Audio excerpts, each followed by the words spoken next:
Whether you're new to gaming or have been enjoying video games all your life, great gaming is not only about having fun and escaping the stresses of everyday life, but also being there to pick up our teammates, especially when they're down. Guardian down. We're a Destiny 2 podcast that focuses on three things: promoting a positive gaming community, sharing news around the industry in Destiny 2, and discussing thought-provoking topics in the game. We're Guardian Downcast. Your stories, your community, and your destiny.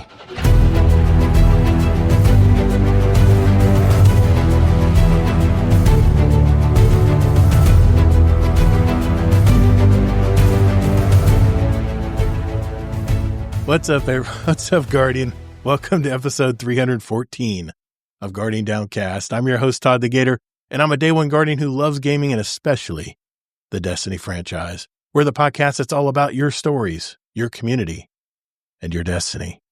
For those of you who may have just discovered our podcast, we're a weekly gaming show with an emphasis on the Destiny franchise, but we like to sprinkle in a little stuff in entertainment and other topics of discussion as well relating to our hobby. A lot of different conversations depending on what kind of show we're doing. But for those of you listening right now on the podcast platforms out there, and you want, I'd love to see what Gator looks like on camera. Don't work yourself up too much. It's not much to look at. But if you want to join our live shows or if you want to just watch the playback on, you can go to my YouTube channel. That's Todd the Gator, TODD, and Twitch of the very same way. And, like I said, you can join us live at 9:00 Eastern, God's time, on the East Coast here every Thursday. And, we go live and talk to our chat in here, our wonderful chat, which always likes to chime in and give their opinions on what we're talking about. It depends on what we're talking about. Like I said, just remember we do have a replay, or you can go to our website, like I said, guardiandowncast.com to listen to any of our individual episodes as well. This week, I have my co-host Kingsley Mack back with us again. How's it going, Mike? Hey, glad to be here once again. Thank you, sir. This week is our monthly guest episode, and the guest we have before us is an up-and-coming community streamer that has been he's been doing a lot in the Destinyverse. He runs raids, he runs dungeons, he does Crucible several times. He does all this several times a week in our Discord community, and he does so much that he's been known to doze off in the middle of his streams. Apparently that's a feature, as some would say out there. I've witnessed this myself in some of his streams, so I can attest. He's got a great attitude, though, and is just out to have fun with all of us. So please give a big welcome to HDTech. How you doing, man? I'm doing good. Glad to be here. Your favorite sleepy streamer reporting to duty, Captain Sir. Thanks, man. Thanks for, Dorath and Sleeps. Yes, exactly. Thanks for being on tonight, man. I'm looking forward to learning more about you tonight. That's for sure. I can't believe you haven't had you on sooner. I think we're having a guest episode, and you were in the chat talking and stuff. And I said, why? I asked Kingsley after one of the shows. I said, why has HD not been on the show yet? And he goes, I don't know. I said, I just forgot. We got so many new members coming in all the time in our community, and I like to focus on those our community instead of going to find other streamers and other people that are outside our community. I want to bring people on the show that are in our community. That's what this is about. It's about our stories, everything that happens in our community. So, like I said, thanks HD for being on tonight. Now that most of us have played through a majority of the new content in Edge of Fate, this week is all about our review of what we've seen so far from Bungie's Edge of Fate. Not only will we talk about the positives and the negatives of the game, but we'll also try to give you some tips and tricks as we go along as well. We'll also catch up in the week as I have one new movie review, and we'll, of course, hear more about Mr. HDTech. I'll put him through the paces in our fast fire question and answer segment we call the Speed Run. If there's any questions from our community, we'll be sure to answer those later in the show. So if you do have a question in the chat tonight, write it down on a sticky note or whatever. Do you guys use those still? These little sticky note things? I got them on my computer too. Anyway. Why is HDTech so cool? Okay. So anyway, if you have a question for us, make sure Make sure you write them down. And when we get to that segment tonight you guys can ask them. I didn't give anybody any notice last week. So when it came to question time, everyone was like, it's like crickets. So I was like, okay, sounds good. It'll be a short question for the show this week. I do want to put out a spoiler warning because we are going to spoil Edge of Fate tonight. So if you have not played through the story, the campaign, and you do not want to be spoiled, this is your only fair warning that we are going to get into all kinds of Edge of Fate tonight. Our policy usually in our community is we mum's the word. It's always impressions and general impressions our first week when any new content is out from Bungie. But tonight, we're going to get into it. It's a deep dive. So keep that in mind. Yes, we'll make sure that keep that in mind. We will be spoiling many parts of Edge of Fate. Later in the show also, we have our question of the week that I put in the Discord. This is a survey we put out concerning a specific question that we come up with every week.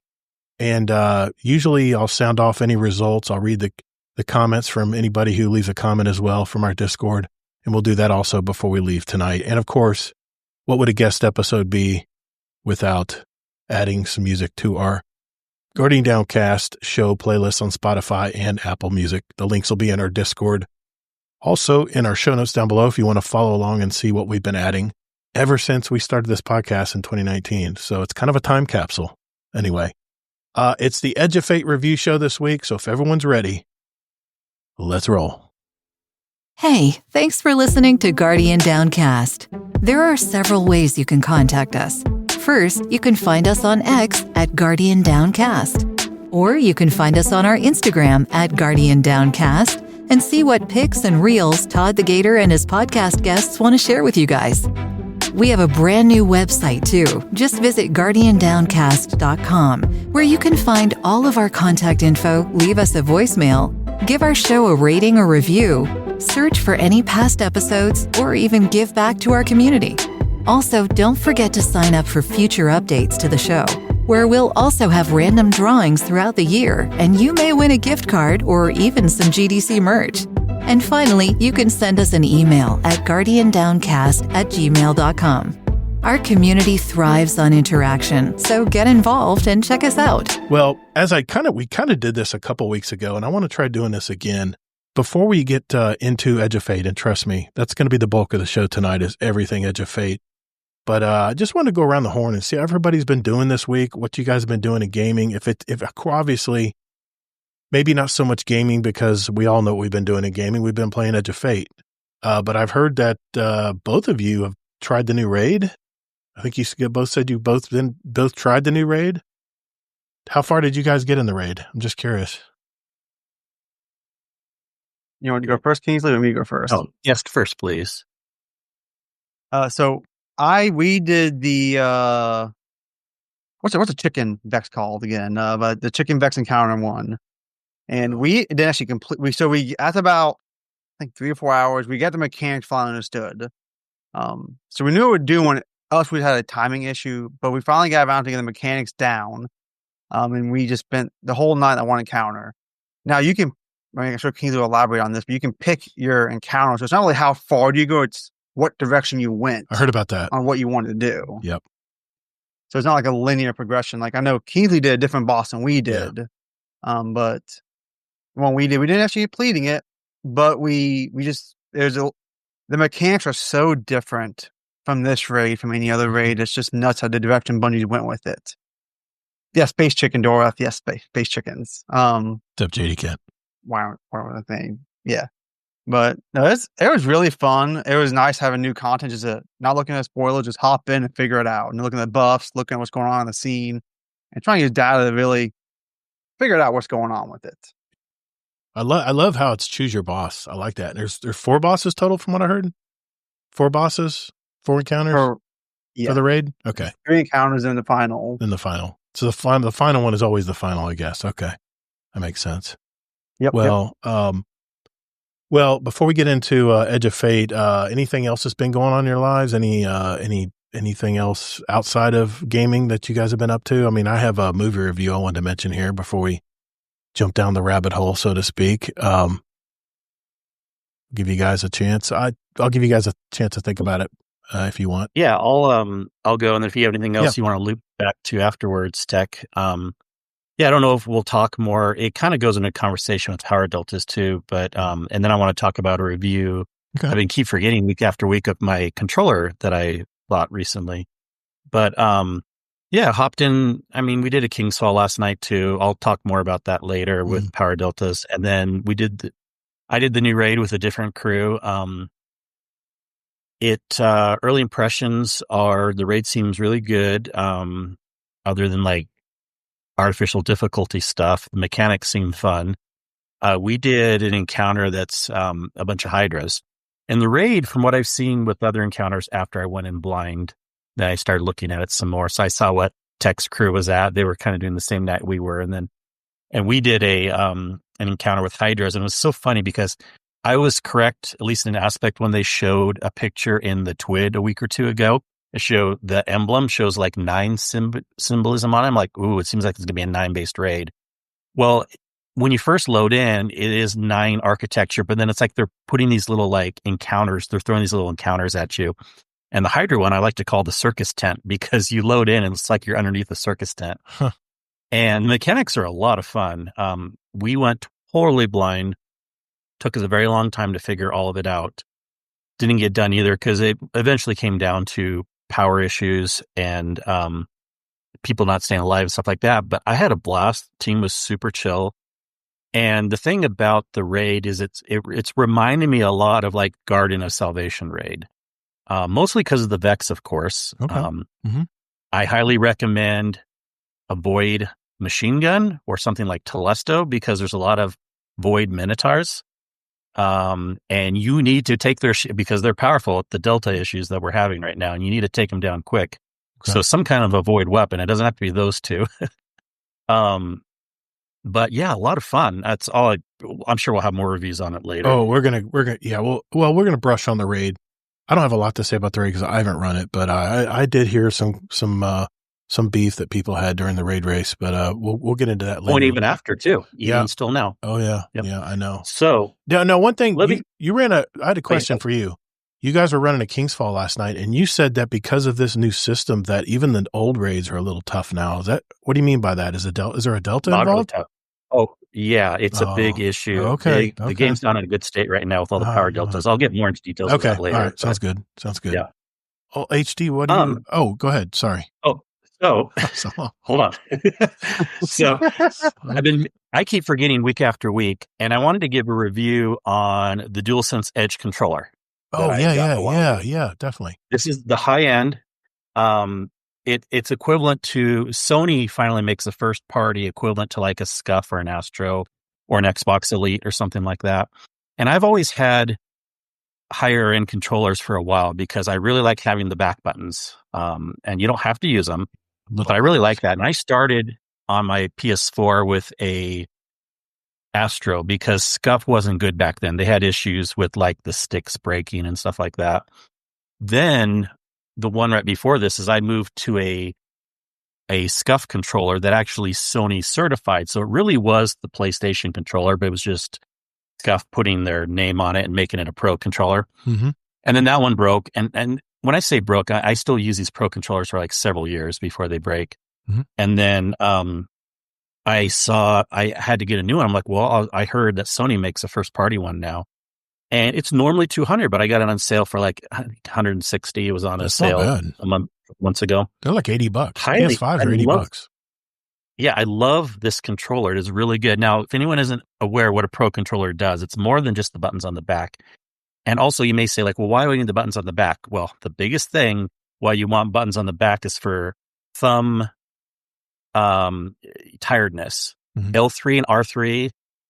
Once you get used to using buttons on the back instead of clicking in L3 to run or clicking in R3, that is a pain. Once you get used to like running with just hitting something on the back, it changes your life. You can just aim better. You can do all sorts of things better with that. Of course, you can map to whatever you want.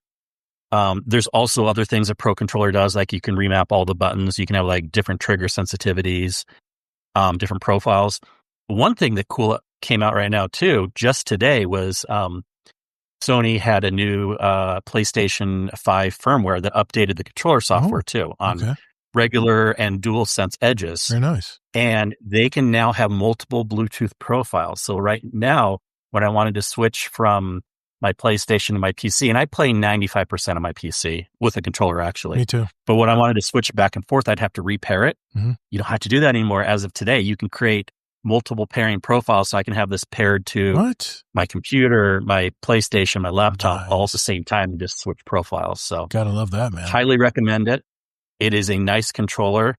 I play controller on PC. Some people are surprised when they hear that. I've always played controller on PC. It works well. Yeah, me too. Really well. In fact, controller on PC works better than controller on PlayStation because of the extra frames you get and everything like that. So highly recommend it. Anyone, if you're looking for the DualSense Edge, I know it's pricey, but good quality controller. I got a question for you. I've been playing, I told you that the sound's been cutting out on my PS5. It's annoying as hell. Unless you're playing, I was grinding Portals this week, solo ops, and I didn't care because I'm watching videos while I'm grinding out the same activity over and over again. I think I did conflicts like 25 times. But are you having any problems with jitter? I have a USB-C to my computer to my just a stock PS5 controller that I use only for my PC. And every now and then when I'm shooting or aiming, the computer will literally just take a right hand. I had that problem a long time ago, so I thought it was the cord. So I put a really better quality cord, a C connector in, and it's still doing it. It hasn't changed a bit. So I'm wondering if they're having issues right now.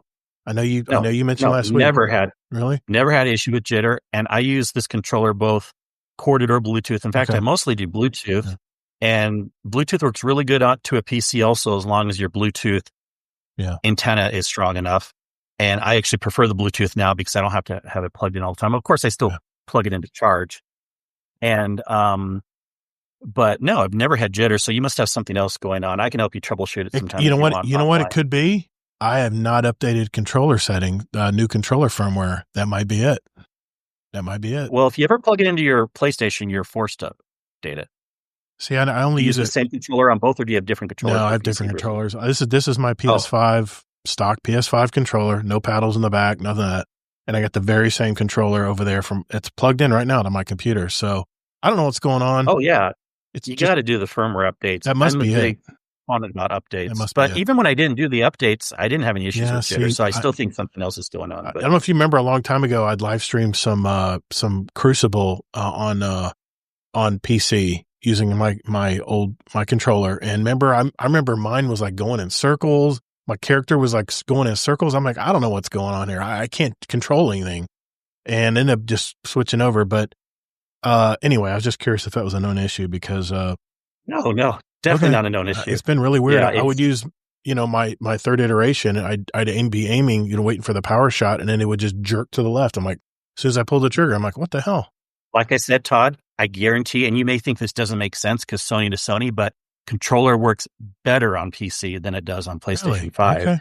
So you must have something else going on. All right. I'll need you to help me troubleshoot it later when we get a chance because desync issue, Cheddar? You think it's a desync issue? Really? All right.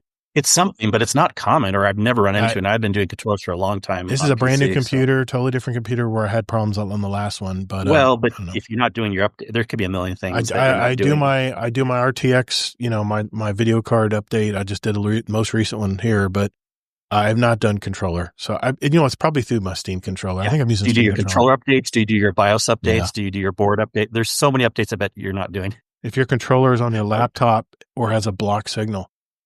Now that's a good thing. I've been using that controller actually Bluetooth on my laptop, but my laptop's turned off, so it shouldn't interfere. Anyway, we'll get into that later. So I appreciate the advice. We got a podcast to do here. But anyway, HT, what's been going on in your life, man? Anything new? Oh, just regular work. The kids went to a Bible school this week, so get back to routine and wake up early, getting the kids up at the house and going to that's been a little different for us if we've been in summer. Mm-hmm. But that's just worked a weekend. The kids in the Bible school doing the weekday, getting around the house done all week, and just trying to survive through life, man, like every other American right now. Well, I know you talked to me. Yeah, okay, RFT, I hear you. I update my stuff. I'm very good about updating my stuff, but the controller may be different. I know you talked to me about your son wanted to try Destiny 2. Did you ever get an account set up for him? Did you get that all figured out? Yep, I did. I made a Microsoft account, which took me actually a while. So if anyone here ever wants to make a new Microsoft account and add it to your Xbox, I'm going to tell you how to fix the problem right now so no one else has another issue also. So if you go to, like, I went to rent a browser and made my Microsoft account, then went to the Xbox and went to add it, and it tells you get a QR code. You go on your phone and you log in. It links that web browser. You can log in, and it will go to a password loop. It'll say enter password. You put the password in. And it'll say verify. You verify it, and it'll do it over and over and over again. Right. And what it is, so when you first make the account, there is not two-step authentication on it. You have to have that enabled before Microsoft Xbox will accept the login. So I had to go on the computer and set up the two-step thing. And that's what the verified password was on the Xbox, was for the two-step, but it says what it was for. Oh, I see. So if you make a new account, you have to set up two-step authentication before the Xbox will let you log into it. I got you. Okay. All right. I feel like we're a tech podcast. No, but has he jumped in and played yet? He's on the college zone, just running around punching thrall and shooting a shotgun. Just get the basics down. So he he's got a story, but he just we'll work on him getting his motor control down. If he can just get the handle of how to do this, that's what we'll focus on. So go to college zone and just go get used to how to play with the controller and actually get used to it. How old's your son? He is 8. Okay, it's a good age. Okay, all right, very awesome, man. Well, before we get into Destiny, our deep dive here, I want to clarify one thing. I did finish the Legend campaign on Edge of Fate. I'll share my review later on that. And I did some of the post-campaign activities. And again, we'll talk about that later. But I said on a previous show that the aspects and fragments for stasis was a pain in the ass because you had to go to Europa and keep running, which I call Ice Planet Hoth. You got to keep going back to the stranger and have to keep redoing the mission over and over again, which is such a pain. Shout out to my bud, Arisen Phoenix. He wanted to let me know that you can now access and purchase all the upgrades from Elsie Bray, just like you do with Ikora on the light subclasses. I think he said it was like 50 to 100,000 for each aspect. Similar, money as far as a Glimmer, as far as to what Ikora, you have to pay Ikora to fill out your stuff. But you can actually get all your stasis stuff now just by purchasing it. So he did mention that you do need to finish the campaign in order to do that. So thanks again for letting me know there, Arisen Phoenix. Just want to give you a heads up and a shout out for that because I had no clue that you could do that. Now I can get all my stasis on all my alt accounts. So it's perfect. I see you all, Thumbs. I see you out there, man. Okay. We've talked about, our life. I do have one movie review, that I wanted to review this week. I did see another A24 indie film, Kingsley. It's called Eddington. It's starring Joaquin Phoenix as a small town sheriff who goes up against this town's mayor, played by Pedro Pascal. It's right during the start of the 2020 pandemic times in this small town of Eddington. And that's in New Mexico, by the way. It's a real city. When everyone is insisting on wearing masks and the tension is all really, really high, it mirrors very well the times we lived in back then. This is another film by director Ari Aster, who made Beau is Afraid. I don't know if you remember me talking about that one, where Joaquin Phoenix was a person who was a hermit. He lived in a house. He never could go outside because he had some major mental problems, and he would hallucinate a bunch of stuff that was going on, which was okay. It started off great, and then it kind of fell off when I remember from Beau is Afraid. And of course, he made Midsummer, which is the iconic horror flick everyone has to see. The movie started off exactly how I described earlier, but it went all over the place. I don't know what it is with Ari Aster, but once I was following the storyline, another one would just insert itself. And honestly, it was super jarring. From the previews I saw about it, I thought this movie was about a small town sheriff taking on the norm and how he's running to become this new mayor, because it ends up, how it all ends up is freaking off the rails, man. It's just bananas, and not in a good way. This is one of those movies I was looking at my watch to see how long it was running, and this is not usually a very good thing. I leaped from my seat once it was over. I was ready to get the hell out of there. Rotten Tomatoes is mixed on this one, 67% from critics, which I highly disagree, and 64% from audience. So I think everyone was kind of mixed on this.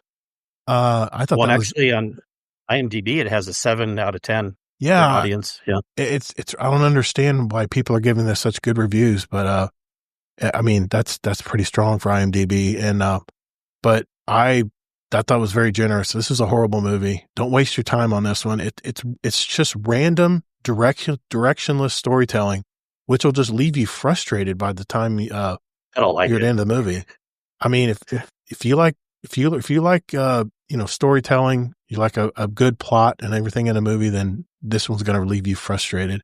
I give this 1 star. I almost walked out of this one. I mean, it was really that bad. So, I don't agree with the critics all the time on everything, but I did see the season finale of Stick on Apple TV. What a great show! That is such a great show. If you don't have Apple Plus, TV Plus, whatever the hell it's called, Stick with I think is it Owen Wilson? Yeah, Mark Maron. Excellent show. So definitely catch that one. But all my normal stuff that I'm usually watching, which I won't get into now because we got so much to talk about with The Edge of Fate. So we're going to dive into that right after this.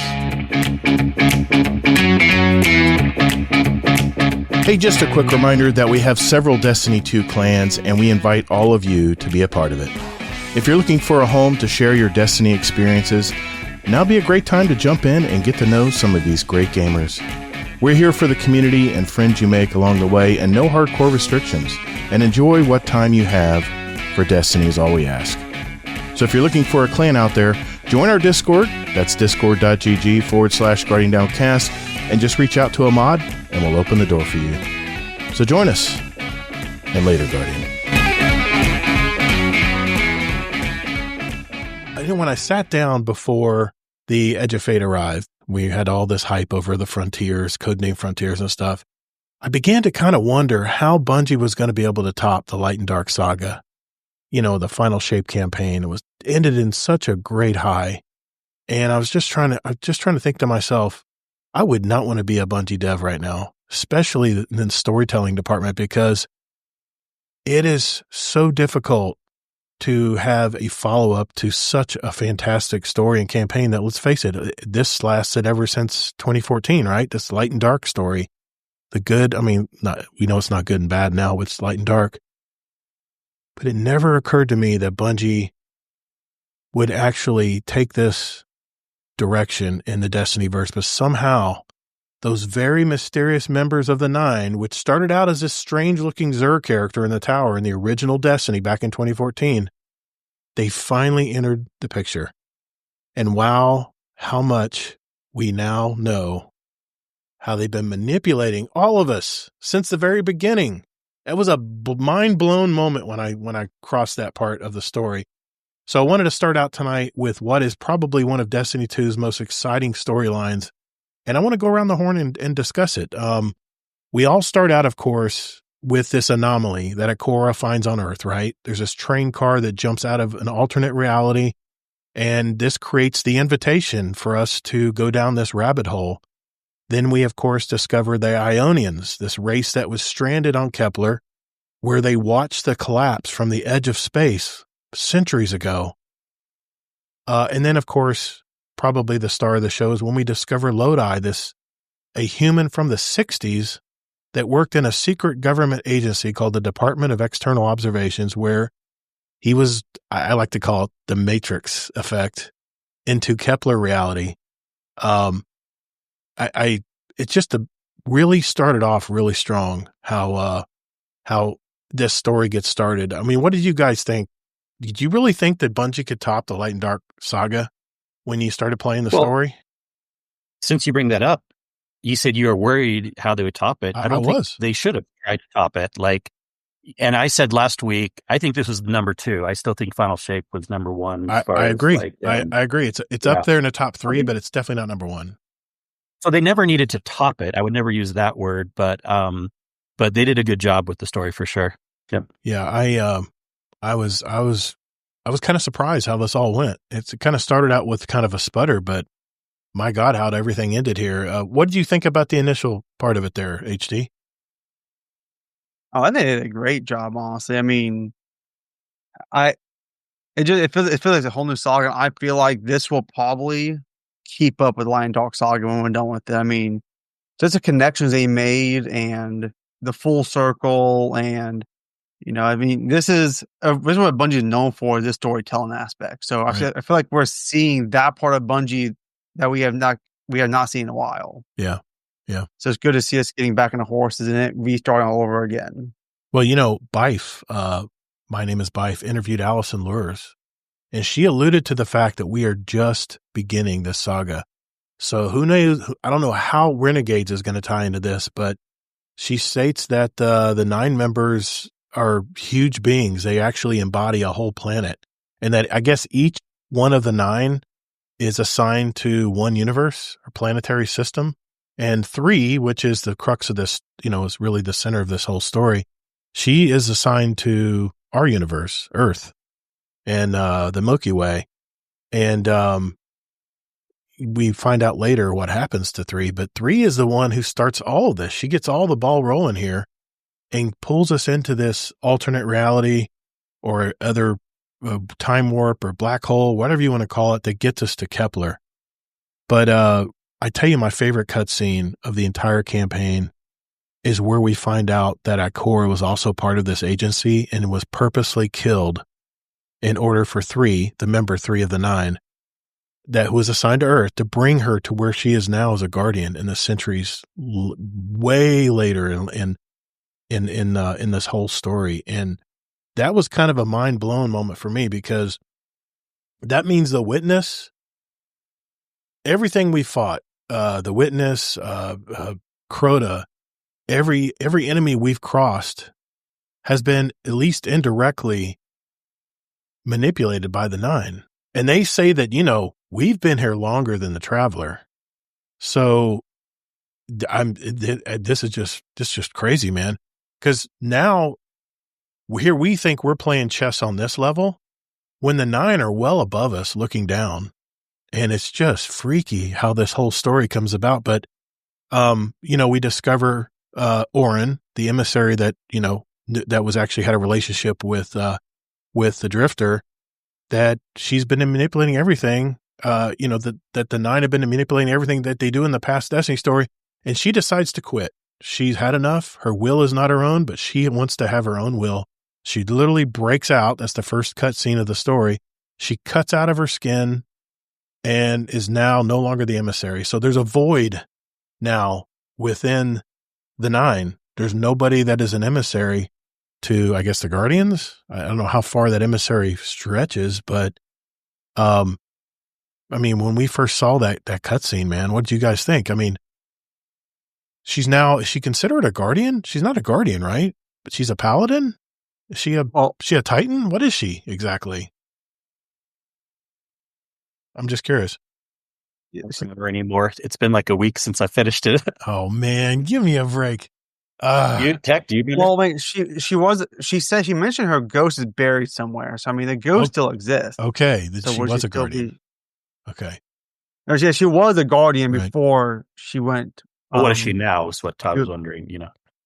What is she? I don't know, but she still has a ghost. The ghost is still, I don't know if it's alive or not, but the ghost is still there. Right. Because one of the side stories she has to go find. She has to go find it. Right. That's one of the side stories going on. We all know she's talking about Guardian. Like people are saying in the chat too. Right. She's just, but I don't know what she is now. I don't know that they did tell us really, right? Yeah, Ron, we're heavy specifically. We're heavy into spoilers. Yeah. You probably joined late, but we're spoiling everything. Everything we played, we're spoiling. We went a whole week without spoiling anything. And there were some podcasts out there that did spoil stuff, and I had to I couldn't listen to them because I didn't finish the campaign yet. So tonight we're going all in, man. We're talking about it all.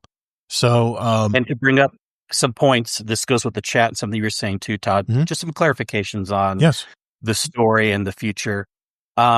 They did say there's a 2-year plan right now, and it's called the Fate Saga. Right. And they didn't necessarily say it's going to be all 9 based. The wording they're saying is the Fate Saga explores various mysteries of the Destiny universe, provoking players to ask questions while also serving as a starting point for new players. Okay. And then after Renegades, we have Shattered Cycle, and then we have The Alchemist. Right. And with a name like The Alchemist that doesn't really sound 9 based, it could still be. Right. But, and yeah, they could go longer too. Like we have a chat, we have a Mr. Dead Rabbit said they didn't so they won't lock themselves into a certain amount. Yeah, I like they're that. not going to lock into like end, but This we isn't know a- it's going for at least 2 years. Then they Yeah. could change their mind, do They something did- else if they. They definitely did not say this was a 10-year project. Thank God they didn't say that, because who knows these days how long games last, But the fact that they've got 2 years of plans here, they've basically worked out the story for the next 2 years. That's good. I like that. It's not too long. It's not too short. I think it's perfect. But here's the thing that I was kind of alluding to this last week, but I couldn't really spoil anything. But episode Echoes actually ties in to the Edge of Fate. Because Mara Sundaresh, which was called the conductor in Echoes, if you played Echoes, she got one of those, what would they call it? The Echoes, I guess, right? Echoes? Yeah, she got one of the Echoes Yes, that came Echoes, from was it from the Traveler or from the Witness? Where did these? I can't It was remember. from the Witness dying. That's The right. Echoes Witness, came that's when right. Witness died. Yes. The powers went through the universe, and Right. Yeah. Yes, there we go.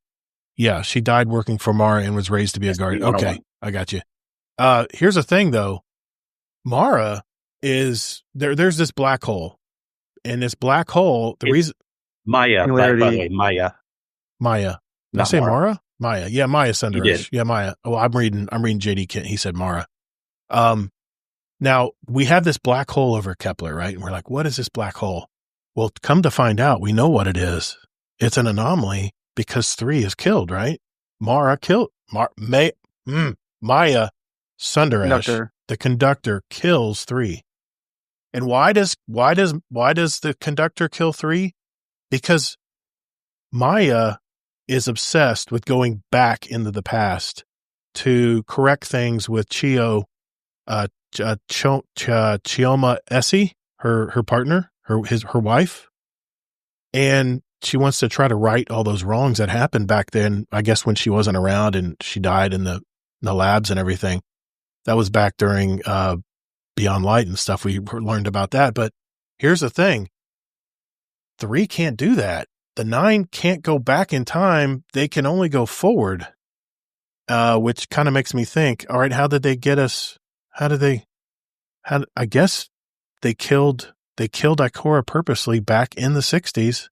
And it's so crazy if you think about it, how all the pieces are put together to where we are at this very moment. But in a nutshell, 3 has manipulated all of us.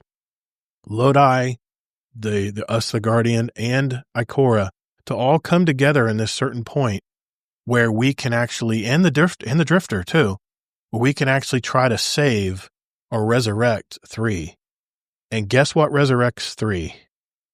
The Hall.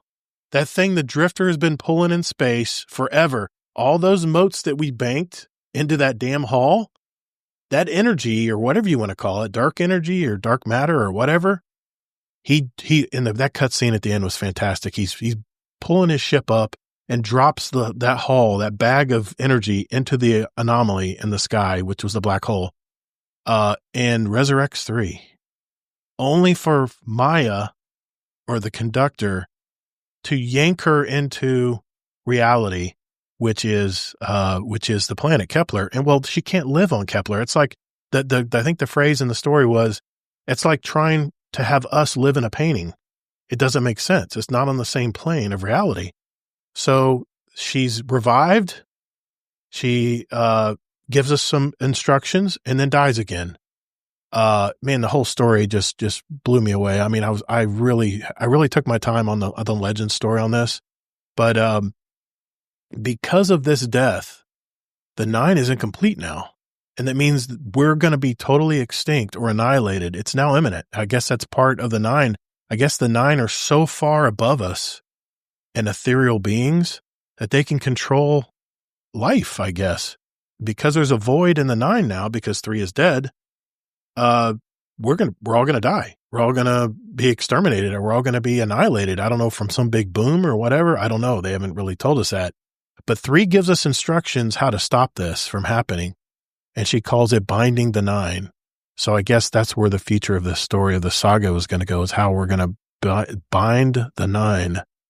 So, like I said, the story ends. What's funny is the main boss we fight at the end is this Archon, who thinks that this black hole he's got some grand plans. He's going to bring people back in time or back to a better time or whatever, his followers and stuff. He's just totally deluded and crazy. So we of course have to kill that guy. And, man, I got to tell you, that last mission was a lot of fun. It was late at night. I was like, fuck this. It's 3 a.m. I can't the ball wouldn't jump on the platforms perfectly. I was so frustrated with that. But the way it ended, the cutscenes at the end with Drifter and then what happened after that, it just, wow, what a story. You guys have anything more to say on the story part of, I know I've been doing most of the talking here, but, anything you wanted to add to? No, I mean, we all kind of knew, and we're even saying last week, like 95% of the community loves the story. Yeah. If you were to separate the campaign, did you like the mechanics in the campaign? Not thinking of the story, but the actual mechanics of the campaign. I got to tell you, I still, even in post campaign, I don't like using the Matter Spark. I don't like using the little ball. I found myself going through the legendary campaign. I was like, God, another puzzle, another thing. I got to find out where to go. And then I got to get the cannon in there somehow and then shoot that cannon. And then I got to line the dish and all this. I was like, doing that end mission at 3 a.m, you were probably especially frustrated because they added it in so many times, they put it in so many times. I just wanted to run and kill shit. I didn't want to sit here and try to figure out how to get through and I understand the manipulator cannon. I don't know what it's called, but where you shoot and you can actually relocator cannon where you can actually, beam yourself through, laser walls and stuff. And I got to admit that especially toward the end, it started getting really tough and I really had to put my thinking cap on how I was going to get through these areas. And, I got to be honest though, it did take me too many times to figure it out. So once I figured all that out and finally got to the back, I finally got to the last mission where we had to kill that guy. I was like, man, what an ending story. It was right up there with Witch Queen. I mean, that epic thing we had to kill the Savathun at the very end, or at least try to defeat her somehow. I know she doesn't die, but it's right up there with Witch Queen for me. That final boss fight, it was very epic. Of course, you had to use the Matter Spark. The one time I loved to use the Matter Spark ball was when I could charge it up and kill all the ads that kept popping up between the rounds, where I had to try to, I had to burn off the shields of the servitors and then burn off his shield and then do damage to him, which it took me about 10 times on Legend to get through that solo. But once I got through it, I felt great. It felt great to get it all done. But that's the only time I like that Matter Spark ball is when I can charge up, because those little charge balls that you run into in a little line, you can actually charge up after 3 or 4 of them and actually do like a super with it where it would electrify everything. That part was fun. That I did enjoy. I would just sit there and just go round and round with the ball and just keep thinning everything out. And then when everything finally quelled for a little second, that's when I would jump and try to make, the platform jumping with that Matter Spark ball. My God, man, that was frustrating as hell. I was pressing my controller long jumps. I was barely making it. But the mechanics, to answer your question, I guess the mechanics were okay. But, I mean, I got so many notes on all this stuff, but, I want you guys to talk. What do you guys think overall of the story, the Legend campaign? Did you guys play Legend? Did you play normal? What'd you guys do? Now that real quick, that we can talk spoilers. I kind of want to mention some stuff last week about the after stuff, but, well, I got that. We'll get into that too. We'll get into that too. Well, I won't get into it too much right now, but what's especially sad is that the Matter Spark and everything is so limiting in the campaign. And it's so much better afterwards because you can do the ball unlimited. You don't have to wait for it to be a timed based. It just works better. There's even a way you can upgrade it after the fact, so there's more damage resistance and everything. Okay. So that's all I wanted to say on that. Oh yeah.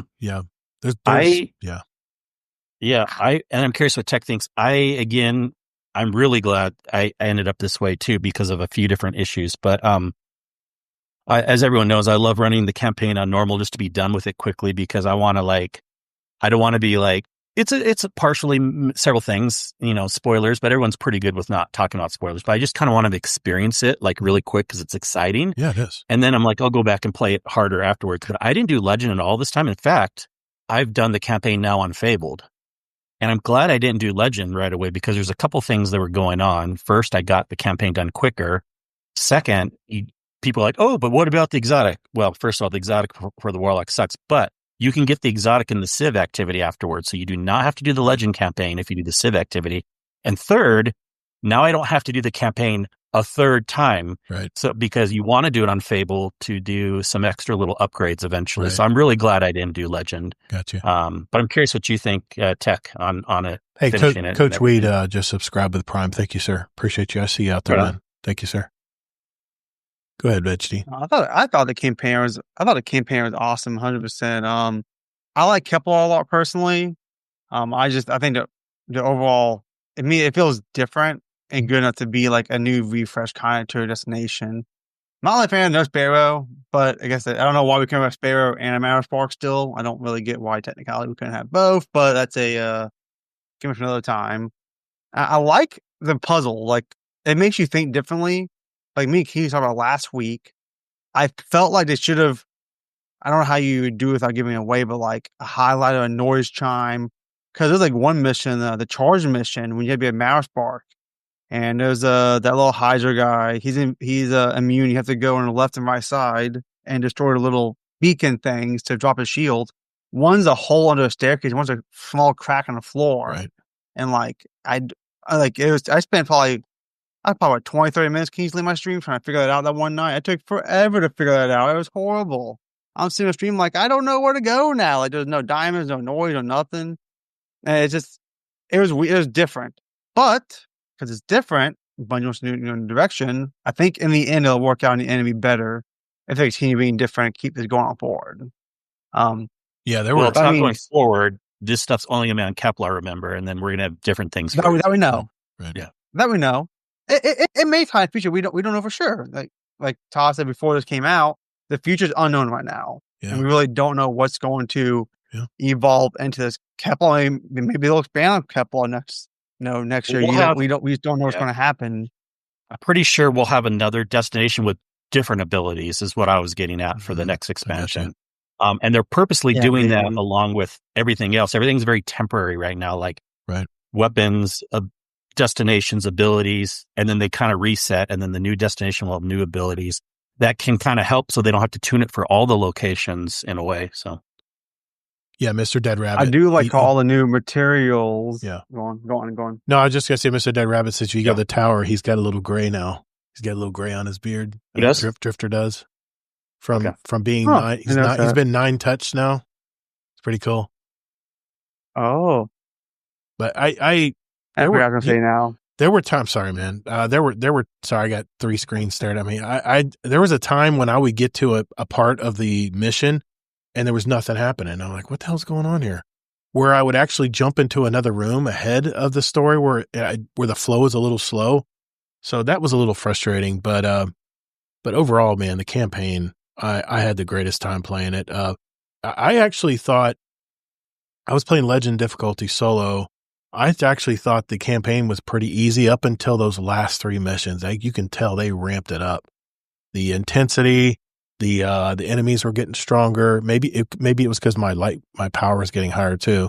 I don't know how the delta works on all that stuff, but I know we're going to get into that later. But the story, the actual mechanics involved in the story was really tough at those last 3 missions before the ending story. But anyway, I just wanted to kick off with the story because I thought that was probably the most positive thing about the Edge of Fate for me anyway. And then there's so many other parts of this puzzle to put together. Dylan Danes, how you doing? In the YouTube chat, how you doing? Let's see. As far as I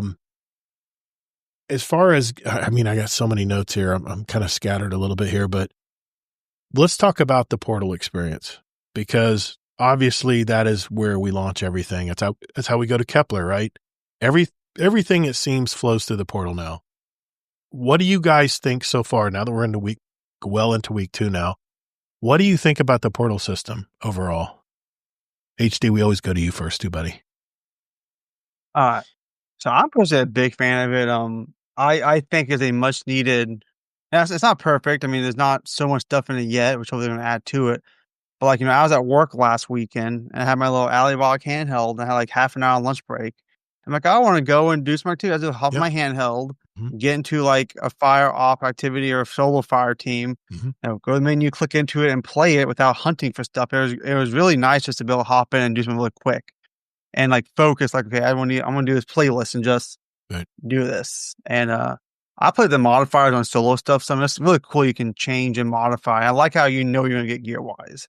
It's not RNG. It's you can look at it like you say, Todd. The path is given to you. Go get it. Yeah, you know what you're gonna get, and you're gonna only gripe I have is some of the solo offs will buggy you the first week. Okay, like I was on Devil's Lair doing it, and that was a part where you have to dang it. I sped protect that center while you're hacking it in 3 waves. And every time in the 3rd wave, there was one enemy got stuck in the hallway wall. Yeah. I had that happen to me too. The activity wouldn't progress because he was alive. I'm like, what's going on here? You're coaxing him out. You're like, come on, I'm right here. Shoot me. Hands up. Come on, shoot me. Yeah. He wouldn't get out. He wouldn't get out of the wall. Yeah, he would have come out. I saw the little void shield, but he got stuck in the wall. He wouldn't come out. Yeah. But that may have been a weak point glitch. I don't know what was up with that. Yeah. But overall, I think the portal is really cool. I just wish they would have added more of the old activities to the portal, like old raids that you can put modifiers on and get tiered weapons for raid. I feel like they should incorporate the old dungeon raids so you can add modifiers to the old content and make it more fun to do again. That would have been a big W Bungie if they could incorporate old stuff. Bungie did state in the TWAB tonight, and we'll go over it briefly, is they are going to be adding a lot of stuff to the portal. We'll talk about that in the TWAB. Not a lot. Well, they're going to add some stuff. Okay, it's better than nothing. What do you think, Kingsley? Now that you're in week 2, I have a feeling you're not very positive about this portal system. Oh well, we have to be fair about it. They're not adding a lot of stuff. Okay, they're going to add some stuff. Okay, and this isn't just my opinion. I've been talking to other people about this too. I know. First of all, of course, it's great that we can have deterministic loop, but is that really? We could put that on the portal. They could have done that on the old system too, right? Yeah. But the problem with the portal is it's so empty and bare, and a lot of people are realizing this more and more. Like, yeah, they should have brought more old activities. They've cut things back, like with the fire team side. Yeah, only the 3 things on top are match-made. All the stuff below you can't match-make. That's worse than we had before. There's bugs. There is when they have in the pinnacle area, they only have 3 activities. And streamers and all the hardcore players will always find the quickest way to get one of them done, right? And whenever they figure that out, Bungie turns it off. They turn off Encore twice now. When you're only going to have 3 activities in there, or 3 or 4, you can't turn off an activity if people are running them fast. I think they replaced it with Star-Crossed. I think they put Star-Crossed in place of it, yeah. But it only had they reduced it to 2 at once. It happened yesterday, too. Yeah, it's happened twice now. If people are running it fast and you only have 3 or 4 activities, you can't turn off an activity in the portal. You know what I mean? When it's that limited. So the thing about them adding more stuff, why I'm not too hopeful, is because this was already a plan where they're like special event things. So in a couple weeks they're adding one thing, and then they're adding something for like the seasonal activity and stuff like that. But we are not getting a switch up of stuff. It's all staying the same until the next update. And that's kind of concerning on all that. Another, what was I going to say? I think it was just what you were saying about the old activities aren't in the portal also. So that you can't get pinnacles except for like very few things, like raids. We used to get pinnacles from the weekly rotating raid. No, you can't do that anymore. So it's like, yes, there's deterministic loot, but it's way less things we can do now to get that. Okay. So, just my opinion. Just going over some of the comments in our Discord chat here. Scarlet Maddie says the usual voiceover for Savathun, Deborah Wilson playing Ikora did amazing. I've actually gotten used to her voice now. I thought that would be a stumbling block for me. I'm actually used to it now. So I don't know if they need to go to all that trouble of recording stuff, but that's their call, I guess. Orin, she used to be a guardian. She's just a regular awoken right now, like Eris and Osiris. Okay. There's actually a side quest about that. I haven't done it yet, so thank you. I'll look into that. Think people chart Orin the same as Lodi, uncharted potential. And let's see, 99 Cap asked, was dark matter a subject in Destiny before the Edge of Fate? And Scarlet says, in Lore Labs referencing the 9, yeah, but never a topic in any campaigns.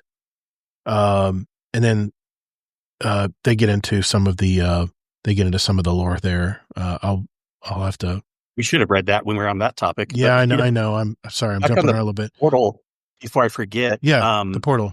So, and Zombie made a good point. There was a couple things down below that could be match made, but take a look at all of it, Zombie. The biggest problem, this was the other thing I was going to make, is guess what's not match made? Most of the things down below aren't.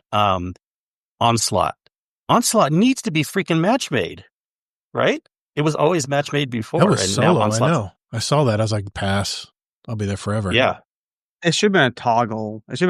You could exactly on firewall as you want. They did it a long time ago in the Infinite Forest. You could do two different things. You can match them. You could do firewalled, or you can do with matchmaking. Why is Onslaught? It's as simple as Switch. What's up, Mr. I didn't know what's a match made. I didn't know that. Who's gonna buy themselves? Well, actually, someone's going to. We backtrack. Someone's going to go buy himself an Onslaught, but of course. Most people won't. Someone says, "Well, I've had no one going to." And I'm like, I need to backtrack and repeat myself. Well, here's the thing. I was grinding all weekend, and I finally got to 200 power. I'm at 201, I think now, and I did it all through the portal. I mean, I got to like 160 by the time I was done with the campaign, but I was doing portal in between because I realized I had to do some other stuff to get rewards and stuff for the week, and can we just talk about that too in the portal? The seasonal reward track is super generous and it's so easy to get done. That is definitely a highlight. I was trying to tell you about that ahead of time. Yeah, well, I've gotten both of them done. I've already got this one. This week's is already done.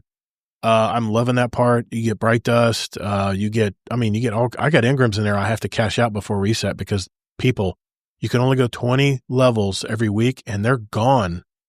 You got to cash them out before reset. Otherwise, do we know that because there's the Wayback Machine. Because you can go get previous I don't know about that, but I tried. I tried to go back to last week's. I thought it'd be one, continuous bar. No, I couldn't go back to last week. At least not in the UI in the game. So definitely not in the game. Yeah, the Wayback Machine, maybe I'm not sure there, but I did exactly what I needed to do. It took the quickest amount of time. I'm a gamer, man. I want to optimize, right?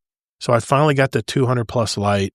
Now I'm having to look, and I'm going to ask you guys this later, but I'm loving the seasonal reward track. It's very, I mean, you're getting exotic Engrams, you're getting regular Engrams, you're getting, I wanted to mention this because I finished the seasonal reward track last week.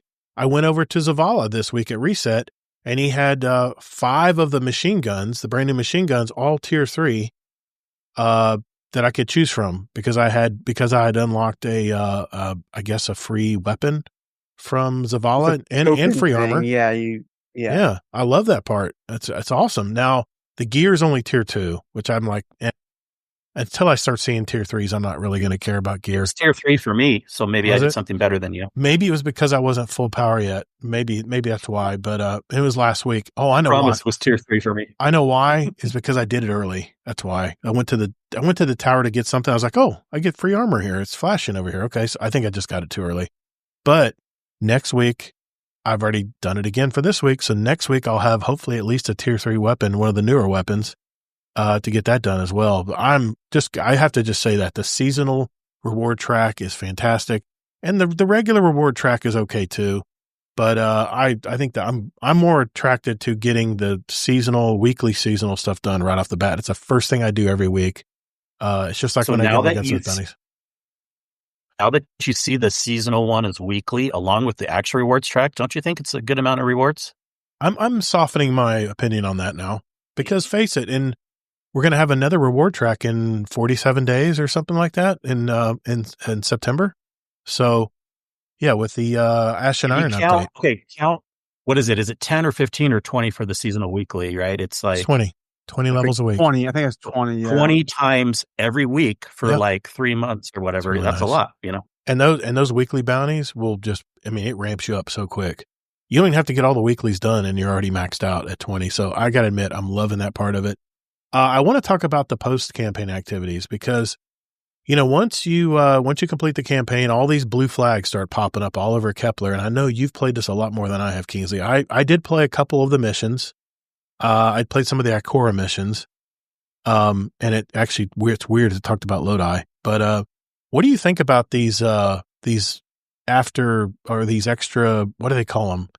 I used to call them adventures in Destiny 1. They're called side missions. Just side missions or little blue flag side missions. I mean, what do you think? Is this a good addition? Is this a plus or a minus? Have you played them all? It's definitely a plus. Okay. It's not I don't see why anyone would say it's a minus. It's not affecting anyone if they don't want to run them. And they're technically not post-campaign, although most people would and should run them post-campaign. Right. The main thing about them is it gives you something else to do. Now, when they're done, they're done. There's no variability stuff like Bungie kept promising, but they add a lot to the story. They're worth doing. They're fun little side ones. Sometimes they can feel. I ran most of them on Fabled World Tier actually because I've kind of just been maining on Fabled now just to challenge myself and have fun with that. But you don't have to run the side quests on Fabled. You can run it on any world tier. Just curious, what's your power level now approximately? About 200. I'm just below it. And in fact, that was another thing I was going to make. 200 is the soft cap. Mm-hmm. So you're not any more or less affected. You don't need to do Portal to get to 200 quick. Like anything drops to 200, even if you mostly do Kepler stuff. So, Portal is what you have to do after 200 to get above. Right. But it was great though. It was so great, man, because every reward I got was +2 minimally. If I got an A level, for everyone everywhere. I mean, it didn't take me long. Right now. Yeah, it didn't take me long to get to 200. So 200, I don't think is going to be much of a grind. I think most people will reach it pretty quick. That's the same as soft cap is always quick, even in the history of Destiny. But here's I asked you last week. I said, Kingsley, does power matter? And there's one because. Let's get into the power delta question because it seems like everywhere I go now I'm looking into the higher tier stuff now to get 200, 201, 203, 205, start to go beyond 200. This is the seasonal extra, right? You used to be able to get it from your artifact, but now that you don't get it from the artifact, you have to do these. You have to just keep and use these depleted cores or whatever they're called. I can't remember. But unstable cores. Unstable. Thank you. I know I'm probably thinking them somewhere. But so is it, I'm just trying to think. I asked you that last week. I said, does it really matter? Because everything doesn't matter what you play. Your power delta is -10, -20, -40 for some of these, -40, -50 for Mythic. 50 for Mythic. Does it even matter if we get above 200 now? I mean, what do you think? This is the biggest problem with the game right now, and it doesn't feel good. Like even the Portal stuff, like I could ignore a little bit, but everyone's talking about this, and this isn't just a thing where it's like, oh, get good. It's supposed to feel hard all the time. Even like high-end players and streamers are agreeing like something's wrong here. Like other games don't do this where everything is always at a negative delta. Yeah, I get it for like a contest mode. Or like maybe even a special thing like a Grandmaster or something, but you don't do it for world tiers. You don't do it for old raids. You don't do it for all these things or else I almost said the F word. What the freak are we grinding power for? Of course, people say, well, I just like seeing the number go higher anyways. Well, now that's all you're getting, people. You're just seeing the number going higher, but it's not actually helping you feel more powerful because the raids are a -10. Right. And I am pissed about that because normal raids. Wait a minute, all raids? All raids? All raids. The old raids are all -10. Everything. Wow. All of it. That's why they're all harder. And we had to 4-phase barely War Priest. What? Wow. Yes. So and imagine what this is going to do to like, the Destiny community for people that want to hop into raids. It's making it a lot harder now. It's horrible. It's horrible. They need to fix this.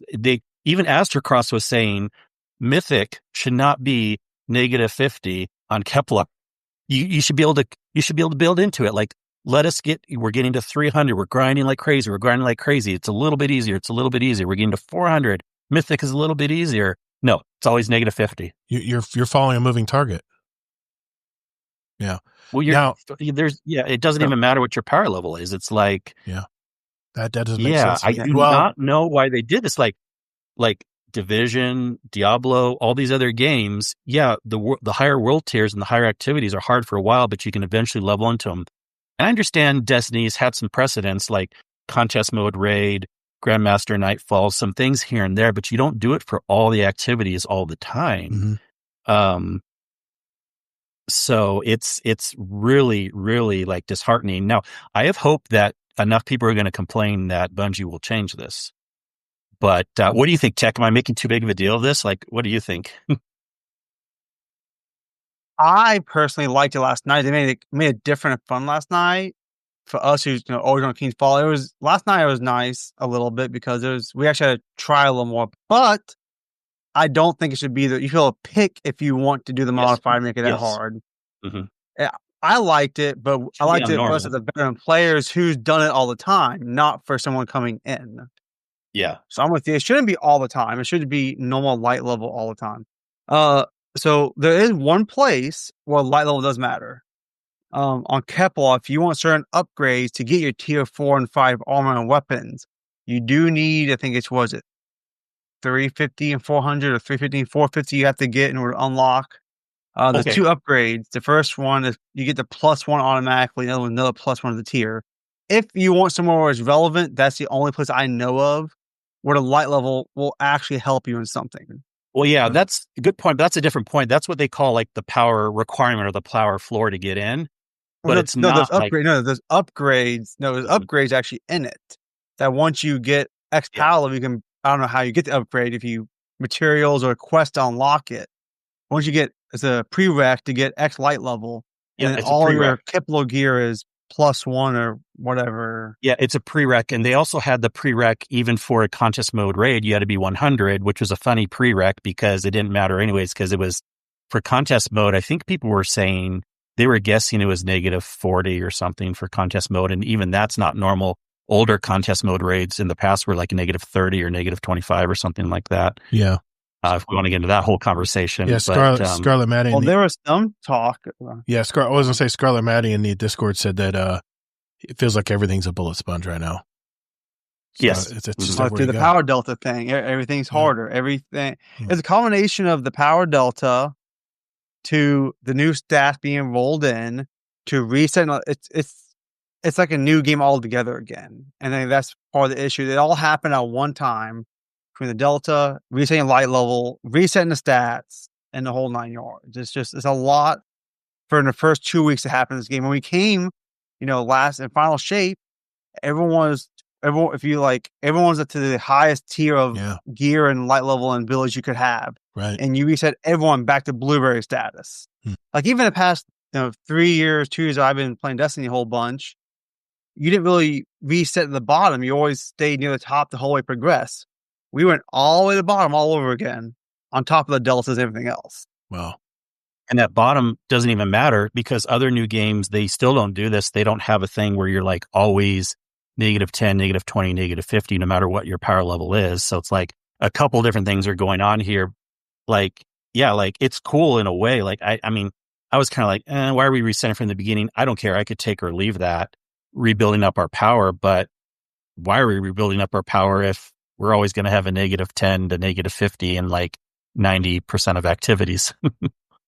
It should have been a range. It should have been, you need 200 to get in, to be -50. And then if you're at 300, you ignore it. Like have a range. Like if you fall in this 100 range, you'll be -50. But if you get over X value, you can ignore this. And that will motivate you to be above that number.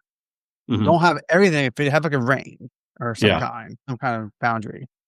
Or else why I don't have any incentive. Well, I didn't really have incentive anyways, but I've talked to other people that don't feel like they have an incentive to power up because if it's never going to feel even just a titch easier, other than literally just seeing the number go higher, right? They have less incentive to power up. There's two areas where I think Bungie has done it right. The one area is the Guardian ranks. I now am looking to see what I need to do to increase my Guardian rank because I've heard through the grapevine, of course, what are we here for, right? We want that tier 4 and tier 5 loot. We want the extra level armor. We want the extra level weapons. And I really have not kept much, except maybe a couple tier 3s.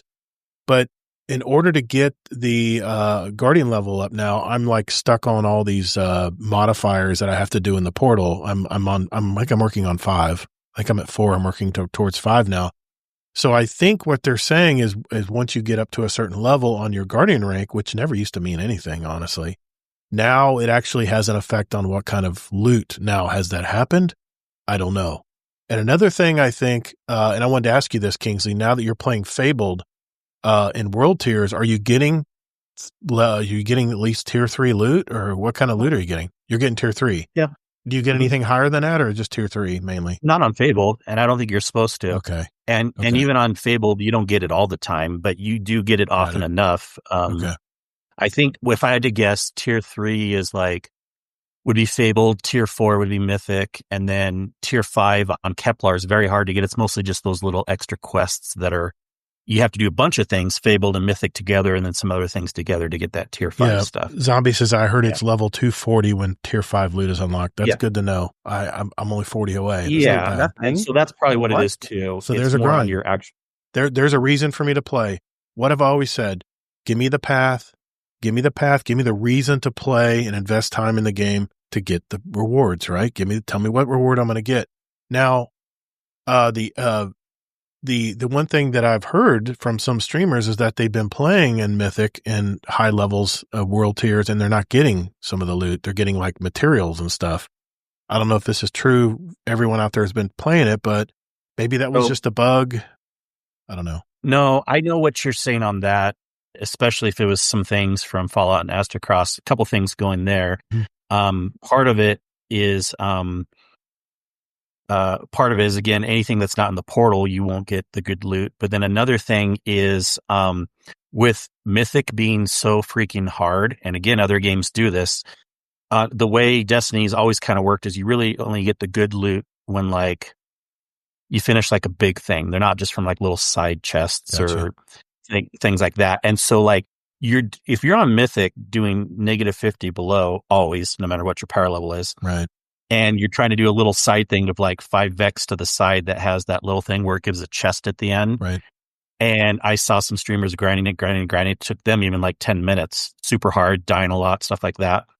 Right. And then it popped like nothing in the chest hardly. It was like you got to have loot dropping all the time on Mythic world tiers, like good loot all the time, not from like campaign end missions and specific things, but it needs to be dropping like out of enemies, like loot, like exploding. You know what I mean? Like it doesn't have to be that crazy, but if you're gonna be like, in the meantime, especially if Destiny doesn't get rid of this -50 delta, they need to be like handing the loot like candy, and people aren't getting it often enough on Mythic. Okay, good to know.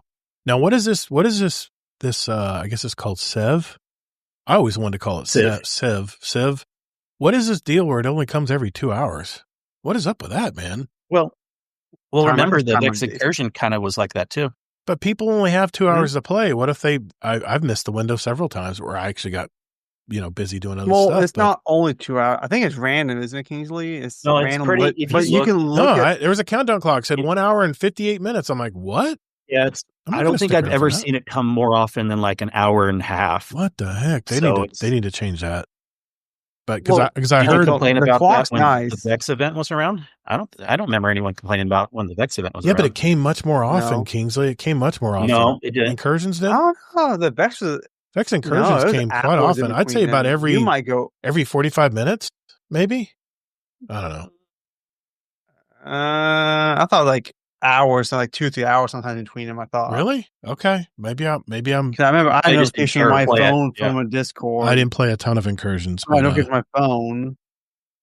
Oh well. Well, I mean, that's the one thing I do like. Bungie's like, hey, listen, for those of you who want to grind and make number go up at a certain level, we're going to start giving you some really cool loot. And especially because I play Crucible, man, having a tier 3 weapon at least is going to be much more important than having a tier 1 weapon where I don't have enhanced traits now that I can't enhance weapons anymore. So that part I'll do. I do like that part as far as the power grind, but what was the question I was wanting to ask you guys? It's the Civ activity is pretty fun. Yeah. I do think you should check it out. And now that we can spoil more too, there's a mini Gambit encounter at the end, and Drifter is all in it. That's what I heard. It's a lot of fun. Yeah, I heard it's like playing Gambit on Kepler. That's what I've heard. Well, yeah, not the whole thing. Oh, that's the end part. I got you. And if you complete it perfectly at the end, there's like mini encounters that lead up, and they give you a lot of rewards in the Civ activity, a lot. And if you do the bonus thing at the end, which count that as not bonus, you want to try to finish it. It's like the grand finale. That's where the Gambit part starts. And if you finish that perfectly, bank all the motes, you get tons of loot and you get a guaranteed exotic. That's what I heard. And that is the best way to run your other characters through. If you don't want to run them all in Legend campaign again, you can just run the Civ activity and get the exotic that way. Okay. Anything else we want to mention about the anything? What's wide open as far as what you guys want to talk about in Edge of Fate? Anything else that's coming to mind that you want to mention? I know the power grind is, we're kind of waiting and seeing now. We're trying to see, we're gamers, man. We're going to look and see what everyone else has been doing and see what's going to work. But, yeah, JD Kent, I'm at 326, gotten one tier 4 armor piece. Wow. That's not encouraging. 326 is, it's almost on your way up to the hard cap. I don't know. We'll have to see. We'll have to see. We've seen so many different numbers thrown around too between JD Kent and Zombie Pops and stuff too. But I promise, I was getting tier 3 loot even at 150 on Kepler. Okay. So maybe Kepler is a little bit different. I want you to play Kepler. Maybe you can get it earlier there. It was, but I was on Fabled, of course. Right. I was on Fabled when I was getting it. But on